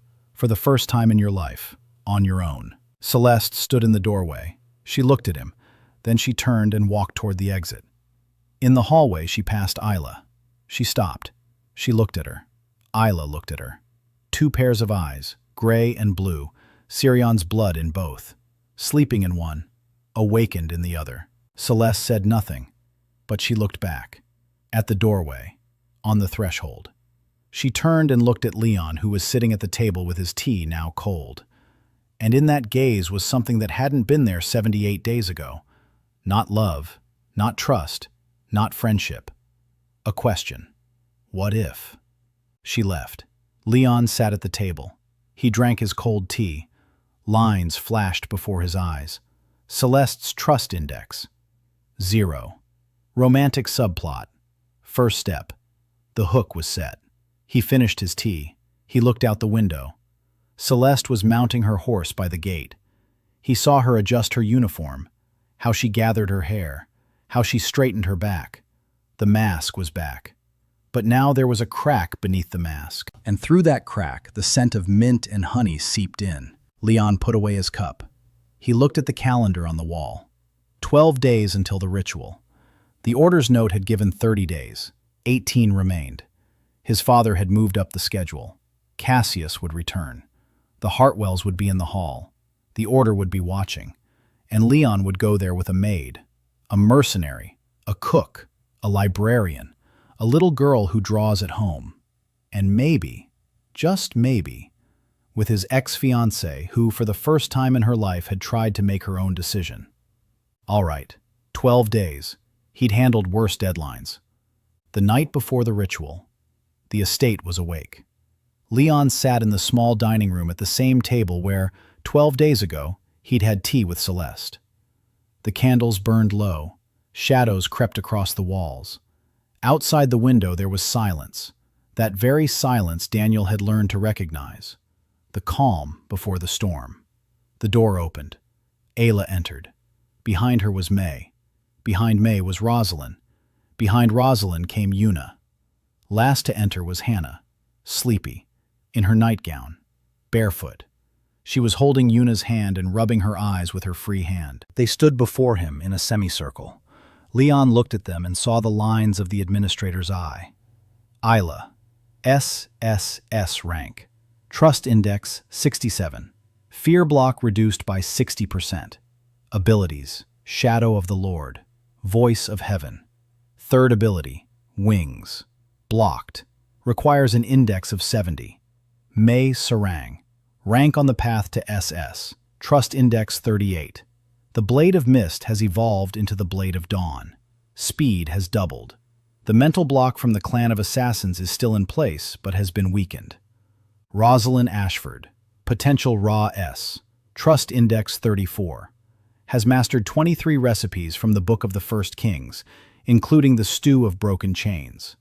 Her food has become a weapon that hasn't existed in the Empire for 200 years. Una Park. Trust index 42. Reading between the lines at full capacity. In 12 days, she read every document in the estate's archives. She found 43 hidden layers of text. She reconstructed the complete chronology of the Order's activities at the Valentine estate over the past 50 years. The key hung around her neck. The key to all the Order's archives. She still didn't know it. Hannah. Trust index 100. Living anchor. All seals are strengthened by 25%. Collective resonance in her presence. Plus 20% to all stats when all vassals are nearby. Average trust index across all vassals, 68. Leon stood up. He walked around the table, stood before them, looked at each one by one.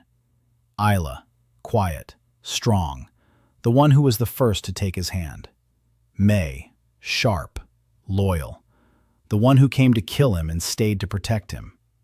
Rosalind, warm, vibrant, the one who fed them all and didn't know that her food was the magic of the ancient empire. Una, smart, unbreakable, the one who carried the truth alone for 10 years. Hannah, small, brave, the one who believed in him without a single word. Leon said, "Tomorrow, I'm going to the Hall of Ritual. 3,000 people will be watching. The three great clans, my father, my brother, Victoria Hartwell, and those hiding behind the seal with the eye. He paused. Then he continued. He said he had no intention of becoming a duke, that a title was just a word, that he wasn't going there for power or revenge. He was going to set them free. All of them. So the world could see that an F rank isn't the end, that a maid can be stronger than a general, that a girl with a wooden spoon can be more terrifying than a mage, that a child without a rank can be the center of it all, that an assassin can become a sister, that a librarian can be more dangerous than a spy. He didn't give speeches. 8 years in the business had taught him that grand words are empty if they aren't backed by grand deeds. But now, just this once, in front of these people, he allowed himself a single sentence. Tomorrow I'm not going to prove to them that I'm strong. Tomorrow I'm going to show them that you are the real ones. Silence.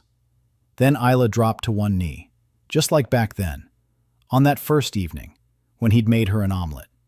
May looked at Isla. She snorted, and knelt down beside her. Her knee hit a rock, loudly. May never did anything quietly. Rosalind sniffled. She wiped her nose on her apron, and she knelt down. Una took off her glasses, wiped them, put them back on. Her ritual. And she knelt down. Last. Calmly. Without drama. Like putting a period at the end of a sentence. Hannah didn't kneel. She walked over to Leon, put her arms around his waist. She pressed her cheek against his shirt, and stood there like that. Lines flashed before Leon's eyes. Average trust index, 68. Collective resonance, full activation, all vassals in one place, all on their knees before the suzerain, all voluntarily, all sincerely. Effect, plus 35% to all stats of all vassals. Duration, until the end of the next day. Leon stood there, 5 women on their knees before him, a child hugging him around the waist. The candles were burning down, shadows on the walls. It was beginning to get light outside the window. He placed his hand on Hannah's head, and he thought. Eleanor, the mother he had never known, the woman who, as she died, left a curse. Give my son a soul capable of loving what he receives. She had chosen him, Daniil Sokolov, a manager from another world, a man who had never once abandoned an employee. She had chosen wisely. Footsteps sounded behind the door, heavy, steady, the footsteps of a man accustomed to having people step aside for him. Leon raised his head. The door to the small dining room opened. Standing in the doorway was Duke Richard Valentine, his father. He was looking at the scene before him. 5 women on their knees, a child, and his 3rd son, whom he hadn't acknowledged for 10 years. The Duke's face was stony, but his eyes. Leon saw something in his eyes that he had never seen before. Not anger, not contempt, fear. Duke Richard Valentine was afraid. He stood in the doorway for 3 seconds. Then he turned and left. His footsteps receded down the hallway, heavy, but faster than usual. Leon watched him go, and he thought, Father is afraid. Not of Leon, not of Isla, not of what will happen tomorrow. He's afraid of something else, something connected to Mother, to the Order, to the secret he'd been carrying for 10 years. All right, tomorrow he'll get his answers. Leon looked at his men. He said one word, sleep. The morning would be long. On the night before the ritual, all the vassals gathered before Leon and knelt, activating full collective resonance with a 35% bonus. Duke Richard witnessed this scene, and Leon saw fear in his eyes. There were only a few hours left until the ritual of succession. The hall of the succession ritual was enormous, larger even than the Hall of Awakening. A white stone dome. Columns 3 arm spans in circumference. Stained glass windows through which colored light streamed. 3,000 seats, all filled. The nobility of the Asterian Empire had gathered to watch Duke Valentine disown his youngest son. The event of the year, perhaps of the decade. The front row, the 3 great clans. On the right, the Valentine clan, Duke Richard, a stony face. Next to him, Cassius, new armor, a new spear. He wasn't looking at the stage. He was looking at the door, waiting. On the left, the Hartwell clan. Victoria Hartwell, tall, black hair with silver streaks, a face both beautiful and cruel, eyes like two pieces of ice. She sat upright, hands on her knees, an empty seat next to her, Celeste's seat. Victoria looked at the empty chair. Her lips tightened. Center, the Kim clan, the third great clan, the clan leader, an old man with his eyes closed, meditating, or pretending to. Behind the front row, the lesser nobility, barons, counts, generals, the rector of the Academy of Heroes in a white robe, the archmage of the imperial court, the very same old man who fell to his knees when Isla awakened the blood of Sirion. He sat and stared at the door. His hands were trembling. In the shadows by the walls, faceless people, without coats of arms, in gray robes. Leon hadn't seen them, but Yuna had described them that morning. Observers from the Order of the Registry. They were always present at ceremonies, always in the shadows, always silent. Duke Richard stood up. He stepped onto the platform in the center of the hall. The hall fell silent. 3,000 people. Silence. The Duke spoke. His voice was steady, cold. His words were like stones. He said that according to the Valentine clan's charter, an heir who receives a rank lower than C is stripped of his surname and title. That his third son, Leon Valentine, had received an F rank, talent, butler. That by right as father and head of the clan, he was declaring the ritual of renunciation. That Leon Valentine was no longer a member of the house. His property would be confiscated. His servants would be transferred to the house. His rights would be revoked. The Duke finished. He looked at the door. All 3,000 people looked at the door. The door did not open. 10 seconds. 20. Whispers filled the hall. He hadn't come. Coward! He ran away. Cassius smirked. Victoria Hartwell raised an eyebrow. The archmage closed his eyes. 30 seconds. The door opened. Leon entered alone. In a plain white shirt, no uniform, no coat of arms, no weapons. He walked across the hall, alone. 3,000 pairs of eyes. Silence. His footsteps on the stone sounded like a metronome. Steady, calm, unhurried. He stopped in front of the platform. He looked at his father. The Duke looked down at him. Leon spoke. Father, you wanted an F rank. You got it. Now watch what an F rank can do. He raised his right hand and snapped his fingers. Not for effect, as a signal. The door behind him opened again, and Isla entered the hall. She wasn't wearing her maid's uniform, a white dress, simple, unadorned. Her gray hair was loose. She walked across the hall, and with every step the air changed. Pressure, pure, heavy. 3,000 people felt it at once. It was like a wave, like a wall of water, like a pillar of the sky that crashed down onto the hall and pinned everyone to their seats.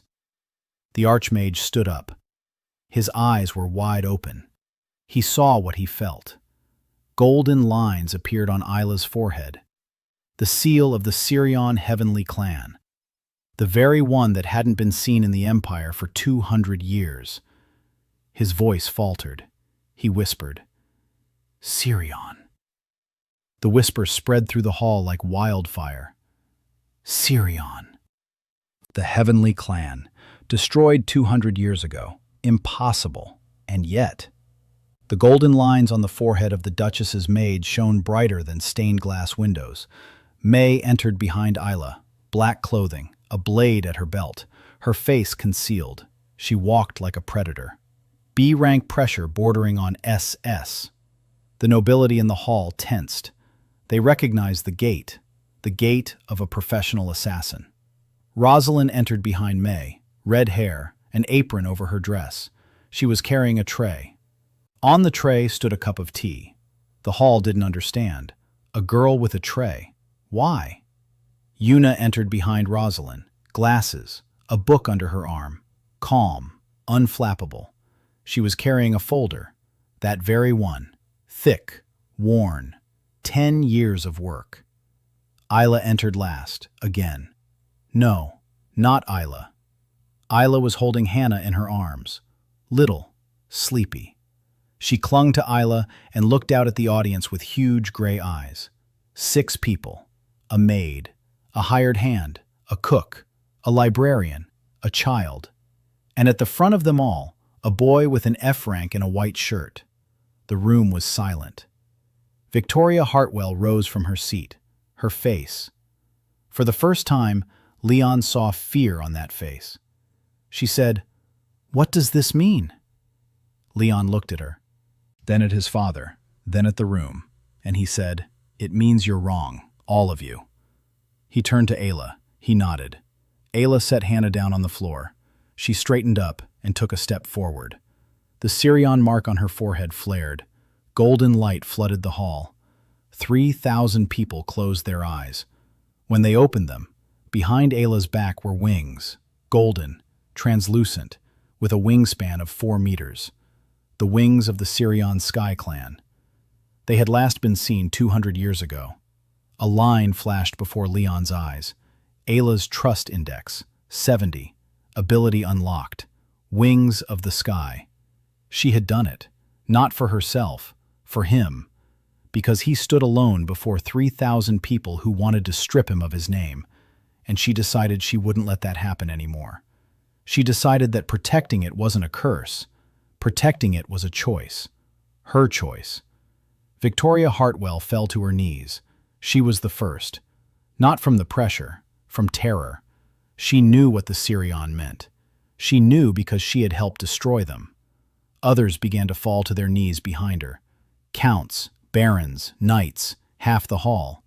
Not because they were afraid, because they could feel it. Heavenly blood weighed down on each of them. Pure, absolute, genuine. Cassius stood. His legs were shaking, but he stood, a spear in his hand. S rank. Pride would not allow him to kneel. He looked at Isla, and his face was white. Duke Richard stood on the platform, alone. He did not fall to his knees. He looked at Leon, and in his eyes, Leon saw something that made him freeze. Not fear, not anger, recognition. The Duke looked at his son and saw someone else in his eyes. His lips moved. He whispered, "So it really was you, Eleanor." Leon froze. Eleanor, his mother's name. His father looked at him and saw his mother in him. What did he mean? So it really was you. What truth? What was he talking about? Silence. 3,000 people on their knees or in shock. Golden wings behind Isla's back. Hannah stood at Leon's feet, holding his hand. May stood to his right, her hand on her blade, ready. Rosalind stood to his left, holding a tray of tea. Yuna stood behind him, a folder in her hands, 10 years of the truth. And then the sound of footsteps came from the hall's doorway, light, confident. Everyone turned around. Celeste Hartwell stood in the doorway, not in a clan uniform, in a simple dress, without a crest, without a weapon. She walked across the hall, past her mother, who was kneeling, past Cassius, whose hands were trembling, past 3,000 people. She approached Leon. She stood next to him. Victoria Hartwell raised her head. She saw her daughter standing next to Leon, her face contorted. She wanted to scream. She couldn't. Isla's pressure wouldn't let her. Celeste looked at Leon. He looked at her. She spoke softly, so that only he could hear. "I've made up my mind." A line flashed before Leon's eyes. Celeste's trust index. 0 rose to 5. The first step. Not a seal, not an oath, just a choice. The first one in her life. Leon turned toward the hall, toward the 3,000, toward the great clans, toward the order in the shadows, and he said, "My rank is F. My talent is butler. I serve tea." He turned to Rosalind, took a cup from the tray, turned to his father, stepped onto the platform, placed the cup before the Duke, and said, "Drink, father." The Duke looked at the cup, at his son, at the golden wings behind the maid's back, at the hall on its knees. The final line flashed before Leon's eyes. Title granted, suzerain, empire. Noted, order of the registry, panic. At the ritual of succession, Leon brought all his vassals, and Ayla awakened the wings of the heavenly clan Sirion with a trust index of 70. Victoria Hartwell and half the hall fell to their knees. Celeste came of her own accord and stood beside Leon. His father whispered Eleanor's name as he looked at his son. Leon was granted the title of suzerain. After the ritual, Leon's world changed. Not immediately, gradually. Like a river changes when a stone is thrown into it. Ripples spread out, small at first, then wider and wider. The first ripple, the House of Valentine. Duke Richard did not renounce Leon, not because he had changed his mind, because he could not. 3,000 witnesses saw the Sirion's wings. 3,000 witnesses saw half the hall fall to their knees. The renunciation of a son who commands an SSS-ranked vassal with the blood of the destroyed heavenly clan is not a show of strength. It is suicide for the entire lineage. The Duke remained silent for 3 days. On the 4th, he summoned Leon. They sat in his father's study. For the first time in 10 years, a friend facing friend. The Duke did not look him in the eye. He stared at the table, at his own hands, the hands that had signed the petition of abdication. He spoke a single sentence. "Your mother asked me to protect you." Leon waited. The Duke continued. Eleanor knew she was going to die. She knew the order would come. She came to him a week before her death. She said she had left something in her son that the order must not find. She said the only way to protect the child was to make him invisible, useless, disgraceful, someone no one would look at. She asked her husband to hate their son, publicly, ostentatiously. 10 years, so that the order would believe the boy was empty, that there was nothing inside him, that he was just a weak child with a frail body. The Duke agreed, because he loved her, and because he feared the order more than he feared losing his son. For 10 years he played the part. For 10 years he didn't look at Leon. He didn't touch him. He let his older sons beat him. He let the servants despise him. Every day. 10 years. Leon listened. Daniel inside him processed the information, calmly, without emotion, like a report. His mother had asked his father to hate their son in order to save him. His father agreed. 10 years of feigned hatred. 10 years of real pain for a boy who didn't know the truth. Leon looked at his father. He saw him through the eye of the administrator. Richard Valentine. S rank. Trust index for Leon. 3. Emotional state. Shame. Deprivation. Forgiveness he doesn't deserve and doesn't ask for. Leon stood up. He walked over to his father. The Duke raised his head. There were tears in his eyes. For the first time in 10 years. Leon said, "I don't forgive you. Not now. Maybe never. But I understand, and that's enough for us to work together." The Duke nodded, slowly, like a man from whose shoulders a stone had been lifted, but who was left with a scar. Second round. The Imperial Tournament, 1 month after the ritual. All 3 great clans were required to field representatives. Leon put together a team. Aelu, May, and himself, not as a fighter, but as a coordinator. The tournament lasted 3 days.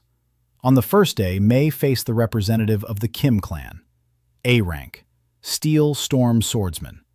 The fight lasted 40 seconds. May moved like mist. Her blade was invisible. She didn't kill her opponent. She disarmed him. 3 times. Each time he raised his sword. Each time she knocked it out of his hand. On the 3rd try, he bowed his head and left the arena. Leon stood at the edge of the arena. He was redirecting Isla's mana to May. 10%. Enough for May's reflexes to operate at the SS level. Day 2. Isla faced off against Cassius. S rank versus SSS. Cassius knew he would lose. He'd seen her in the manor's courtyard. 6 seconds. 8 nights. He knew. But he stepped into the arena. Because he was a Valentine. And Valentines don't back down. The fight lasted 12 seconds. Cassius struck first. The spear of lightning unleashed its full power. A pillar of electricity crashed down onto the arena. White light, a roar, dust. When the dust settled, Isla was standing in the same spot. Not a scratch on her. Her wings spread wide, golden, 4 meters. She looked at Cassius with an expression of mild sympathy. Then she raised her hand. 1 finger. A click. A shockwave rippled through the arena. Cassius was flung out of the ring. He landed in the stands. In the 3rd row, alive, without serious injury. But his spear had cracked. An S-rank artifact, shattered by a single snap. The hall fell silent. Day 3, the final. Leon's team against the Hartwell clan's best fighters, 3 against 3. Victoria had fielded her elite knights, all A rank and above. The battle was supposed to be bloody. It lasted 90 seconds. Leon stood in the center. He wasn't fighting. He was coordinating. Suzerain's logistics were running at full capacity.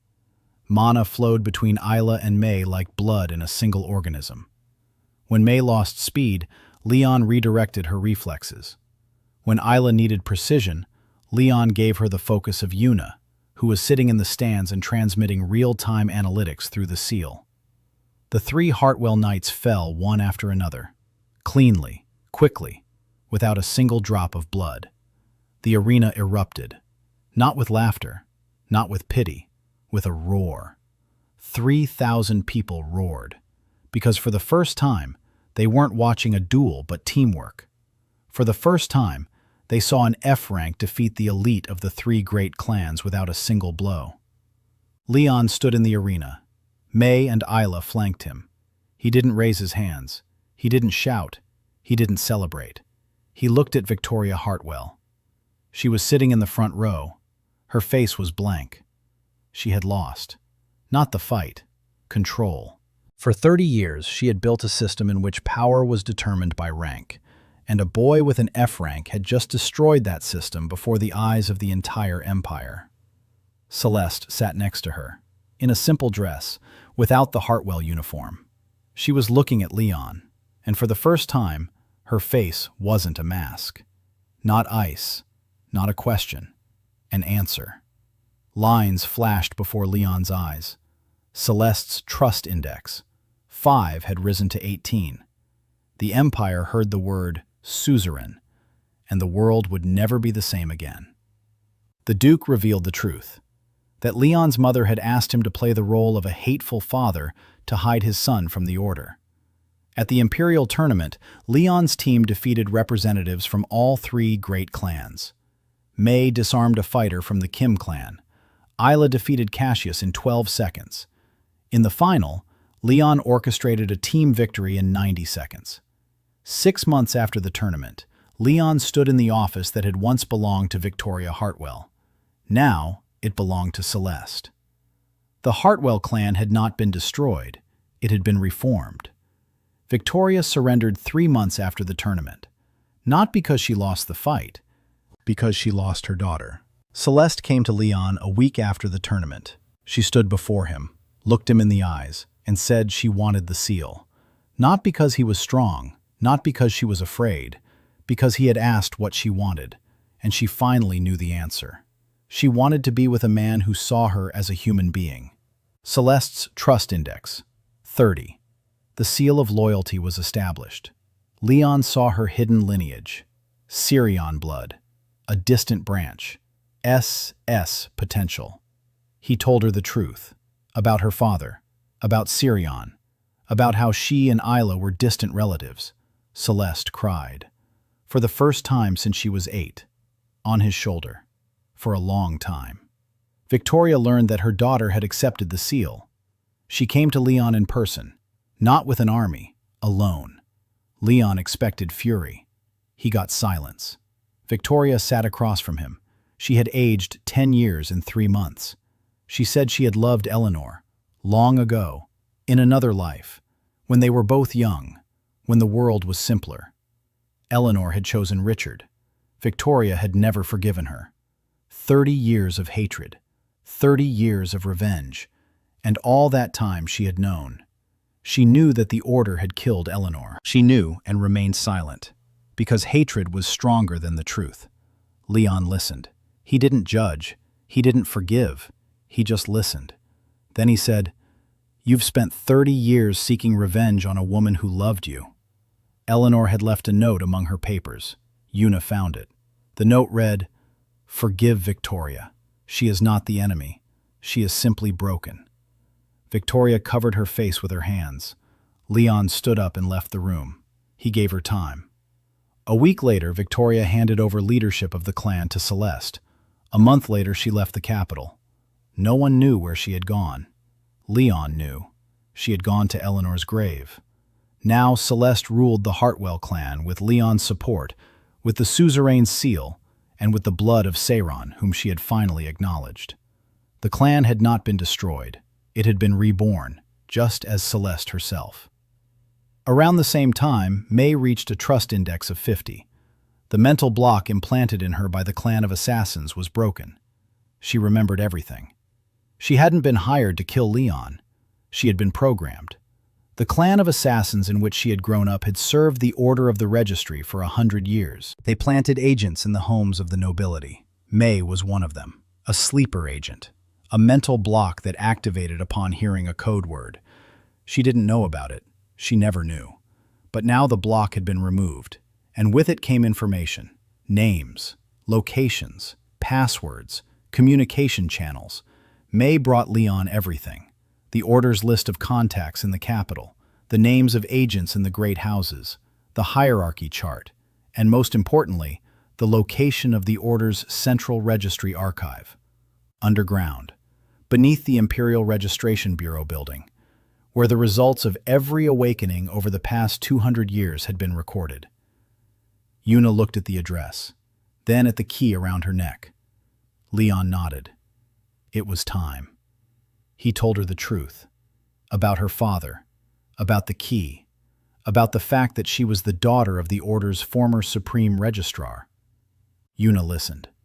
She took off her glasses, wiped them, put them back on. Her hands didn't tremble. She said she'd always known the key was important, that her father wouldn't have left her a trinket, that she'd been searching for the lock for 10 years, and now she'd found it. They entered the archive at night.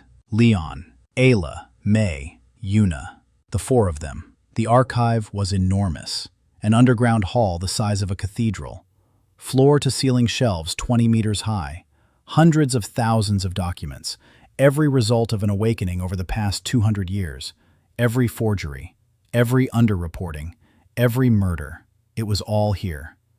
Una inserted the key into the lock of the central door. The lock turned. The door opened. Behind the door was a room, a small one table, one book, the Book of True Ranks. The actual results of every awakening over the past 200 years. No forgeries, no underreporting, the truth.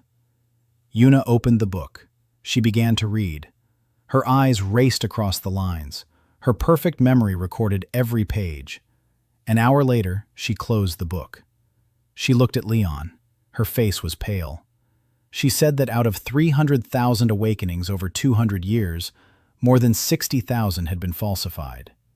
Ranks were lowered. Talents were suppressed. People who were supposed to become S ranks were recorded as C and D. Entire bloodlines were destroyed or driven into insignificance. And all of this for one reason: control. Who is strong? Who is weak? Who rules? Who serves? It wasn't heaven that decided. It was the order. Leon took the book and carried it out of the dungeon. In his hands was the truth that could destroy the empire, or save it. Celeste accepted the seal and led the reformed Hartwell clan. Victoria admitted her guilt and left. May's mental block broke, and she passed on information about the order to Leon. Yuna used her father's key to open the Order's central archive and found the Book of True Ranks, proving that more than 60,000 awakenings had been forged. 1 year later, the capital of the Asterian Empire, Awakening Square, 100,000 people. Leon stood on a platform before the crowd. He wasn't alone. Everyone stood behind him. Isla, her wings spread wide, golden, 4 meters, trust index 89. She looked at him just as she had on the first day. Quietly, calm, like someone who knows his place. Mei Sarang, SS rank, the blade of dawn at his belt, arms crossed, a stern face, but gentle eyes. Her brothers stood in the third row, the older one, 13 years old. He was holding the younger one's hand, healthy, grown up, no longer coughing. Rosalind Ashford, wearing a white apron over her dress, red hair tied back in a ponytail, a frown on her face, as always. She was holding a basket in her hands. In the basket lay pieces of pie, for everyone, for 100,000. She'd been baking for 3 days. The whole kitchen had helped. Yuna Pak, glasses on her nose, the Book of True Ranks tucked under her arm, calm, unflappable. Behind her stood a table with documents, copies, thousands of copies, for anyone who wanted to read them. Celeste Hartwell, clan leader, white hair, blue eyes, trust index 56. She stood next to Leon, not behind him, next to him. For the first time in a year, she was smiling, quietly, barely noticeable, but it was a smile. Hannah Valentine, 13 years old. She'd grown 3 centimeters, no longer thin, round cheeks, huge eyes, gray. She stood in front of everyone, between Leon and the crowd, the living anchor, the center of the entire system. Leon looked out over the square.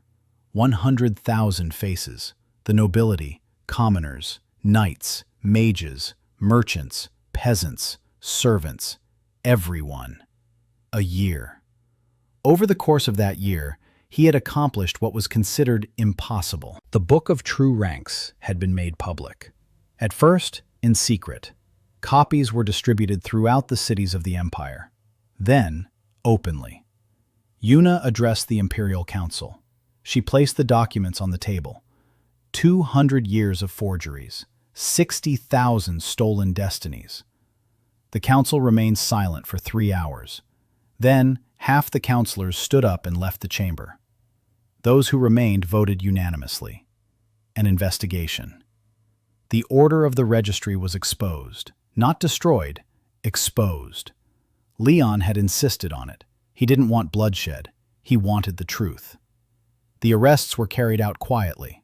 No raids, no executions. One by one, the Order's agents were found and detained. Mei knew every name. Yuna knew every document. Together, they unraveled a 200-year-old web in 4 months. The spy at the Valentine estate was found. The canary trap went off in the 3rd week after the tournament. The information leak matched the version that Leon had told to one person, a young stable hand, quiet, unobtrusive. He'd worked at the estate for 3 years. The administrator's eye hadn't detected his connection to the Order because there was no connection. He wasn't an agent. He was the son of an agent, a boy whose father had forced him to spy under threat of his mother's death. Leon didn't arrest him. He found his mother, hid them both, gave them new names, a new home. The boy cried. Leon nodded, just like he did with Mei back then. He just nodded. That was enough. The devourers, the beasts from the north, the ones ordinary weapons can't touch. Leon led an army against them 8 months later. Not his own squad, an army. 3,000 soldiers. Each received a boost through the seal. Not directly, through a chain. Leon gave the seal to the captains. The captains buffed their squads. Every soldier received a 15% boost to their stats. And Rosalind fed the army before the battle. Strong bone bread, clear mind soup, still water tea. 3,000 soldiers went into battle well-fed, well-rested, with bonuses no army in history had ever seen. For the first time in 40 years, the devourers were stopped. Not pushed back. Stopped. The front line froze. Then it shifted. Northward. For the first time, the empire did not retreat. For the first time, the empire was advancing. And at the center of this army stood a man with an F rank who hadn't made a single strike, who stood there and coordinated, whispered orders, channeled mana, caught glances, enabled those he believed in to win. The emperor. Old, sick, dying. He had summoned Leon a month before that day. Leon came to the palace. The hall was empty. Only the emperor on the throne, a thin old man with kind eyes. He looked at Leon and said that he had known his mother, that he had loved her, secretly, all his life, that when the order killed her, he couldn't do anything, because he was weak, because the order controlled him just as it controlled everyone else. But he did one thing. Eleanor's spell. Give my son a soul that can love what he receives. She left the spell behind. The emperor paid the price, his own life force. 10 years of his life for a single transfer. He brought Daniil Sokolov from another world into the body of Leon Valentine. Because Eleanor had chosen him. Because she didn't need a warrior, not a mage, not a hero. She needed a manager. A man who knows how to see people, to fix people, to build teams out of broken ones, who has never once abandoned an employee. Leon listened, and for the first time in a year, for the first time since he opened his eyes in a stranger's body, he felt a stinging in his eyes. The emperor smiled. He said he had a daughter, F rank, the talent of the laundress, and that somewhere in the empire there was another suzerain. But that's another story. The emperor died a week later, quietly, in his sleep, with a smile on his face. The throne remained empty, and the 3 great clans began fighting over it, as always, just as they had for 200 years. Leon didn't join the fray. He did something no one expected. He nominated Hannah for the throne, a 13-year-old girl, without rank, defective, the one everyone wanted to write off. The empire was in shock. The nobility was furious. But Leon stood in Awakening Square before 100,000 people and spoke. He said that this empire had lived a lie for 200 years, that rank isn't real, that the number heaven bestows at age 16 doesn't define who you are, that a maid can be stronger than a general, that a girl with a wooden spoon can feed an army, that a librarian can foil a conspiracy, that an assassin can become a sister, that a child without a rank can be the center of it all. He didn't shout. He spoke evenly, calmly, as if at a morning briefing before a shift. Facts, figures, names. And the square listened. 100,000 people. He said he didn't want to be emperor, that he was an F rank, a butler. His job was to serve tea. His job was to see people and give them what they lacked. His job was to stand behind the scenes so that those in front of the camera could shine. Hannah will be the emperor, because Hannah is pure light, without calculation, without ambition, without rank, just a child who draws houses with gardens and believes that people can be kind. And he, Leon, will be who he's always been, her suzerain. Hannah stood before him, small, serious. She looked at the crowd, then at Leon, then back at the crowd, and said quietly, "Can I finish my pie first?" The square burst into laughter. 100,000 people. For the first time in 200 years. Laughter instead of fear. Leon looked at Rosalind. She was already carrying the pie. The morning after the ceremony. The estate, no. It wasn't the estate. The suzerain's house. Leon was sitting in the kitchen. Ayla was serving him breakfast, just like on the first day, just like always. She set a plate in front of him.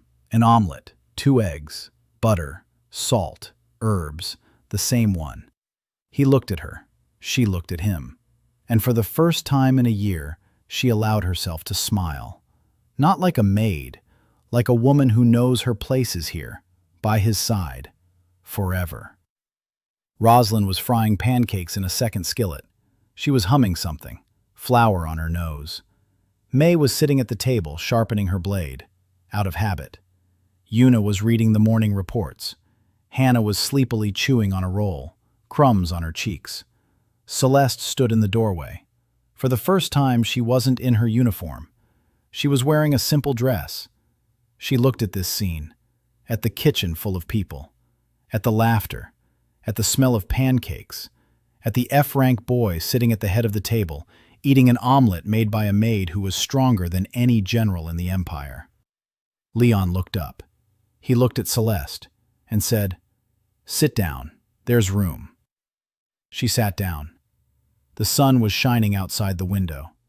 The suzerain's golden seal hung above the roof of the house, barely visible, warm, like the light of a lantern above the threshold of a home you long to return to. And down below, at the gate, a carriage bearing the imperial court's coat of arms pulled up quietly. A hooded figure stepped out of the carriage. A young girl. She removed her hood, looked around, looked at the house, at the golden seal above the roof, and she said quietly, "So this is what you look like, suzerain." Leon didn't see her. He was sitting in the kitchen drinking tea. Around him were his people, his family, the maid, the servant, the cook, the librarian, his former fiancée, and a little girl who drew pictures of houses with gardens. An empire isn't saved by its saviors. An empire is saved by those who made an omelet just in time for one tired little girl. That was the end of the first arc, but only the beginning of everything else.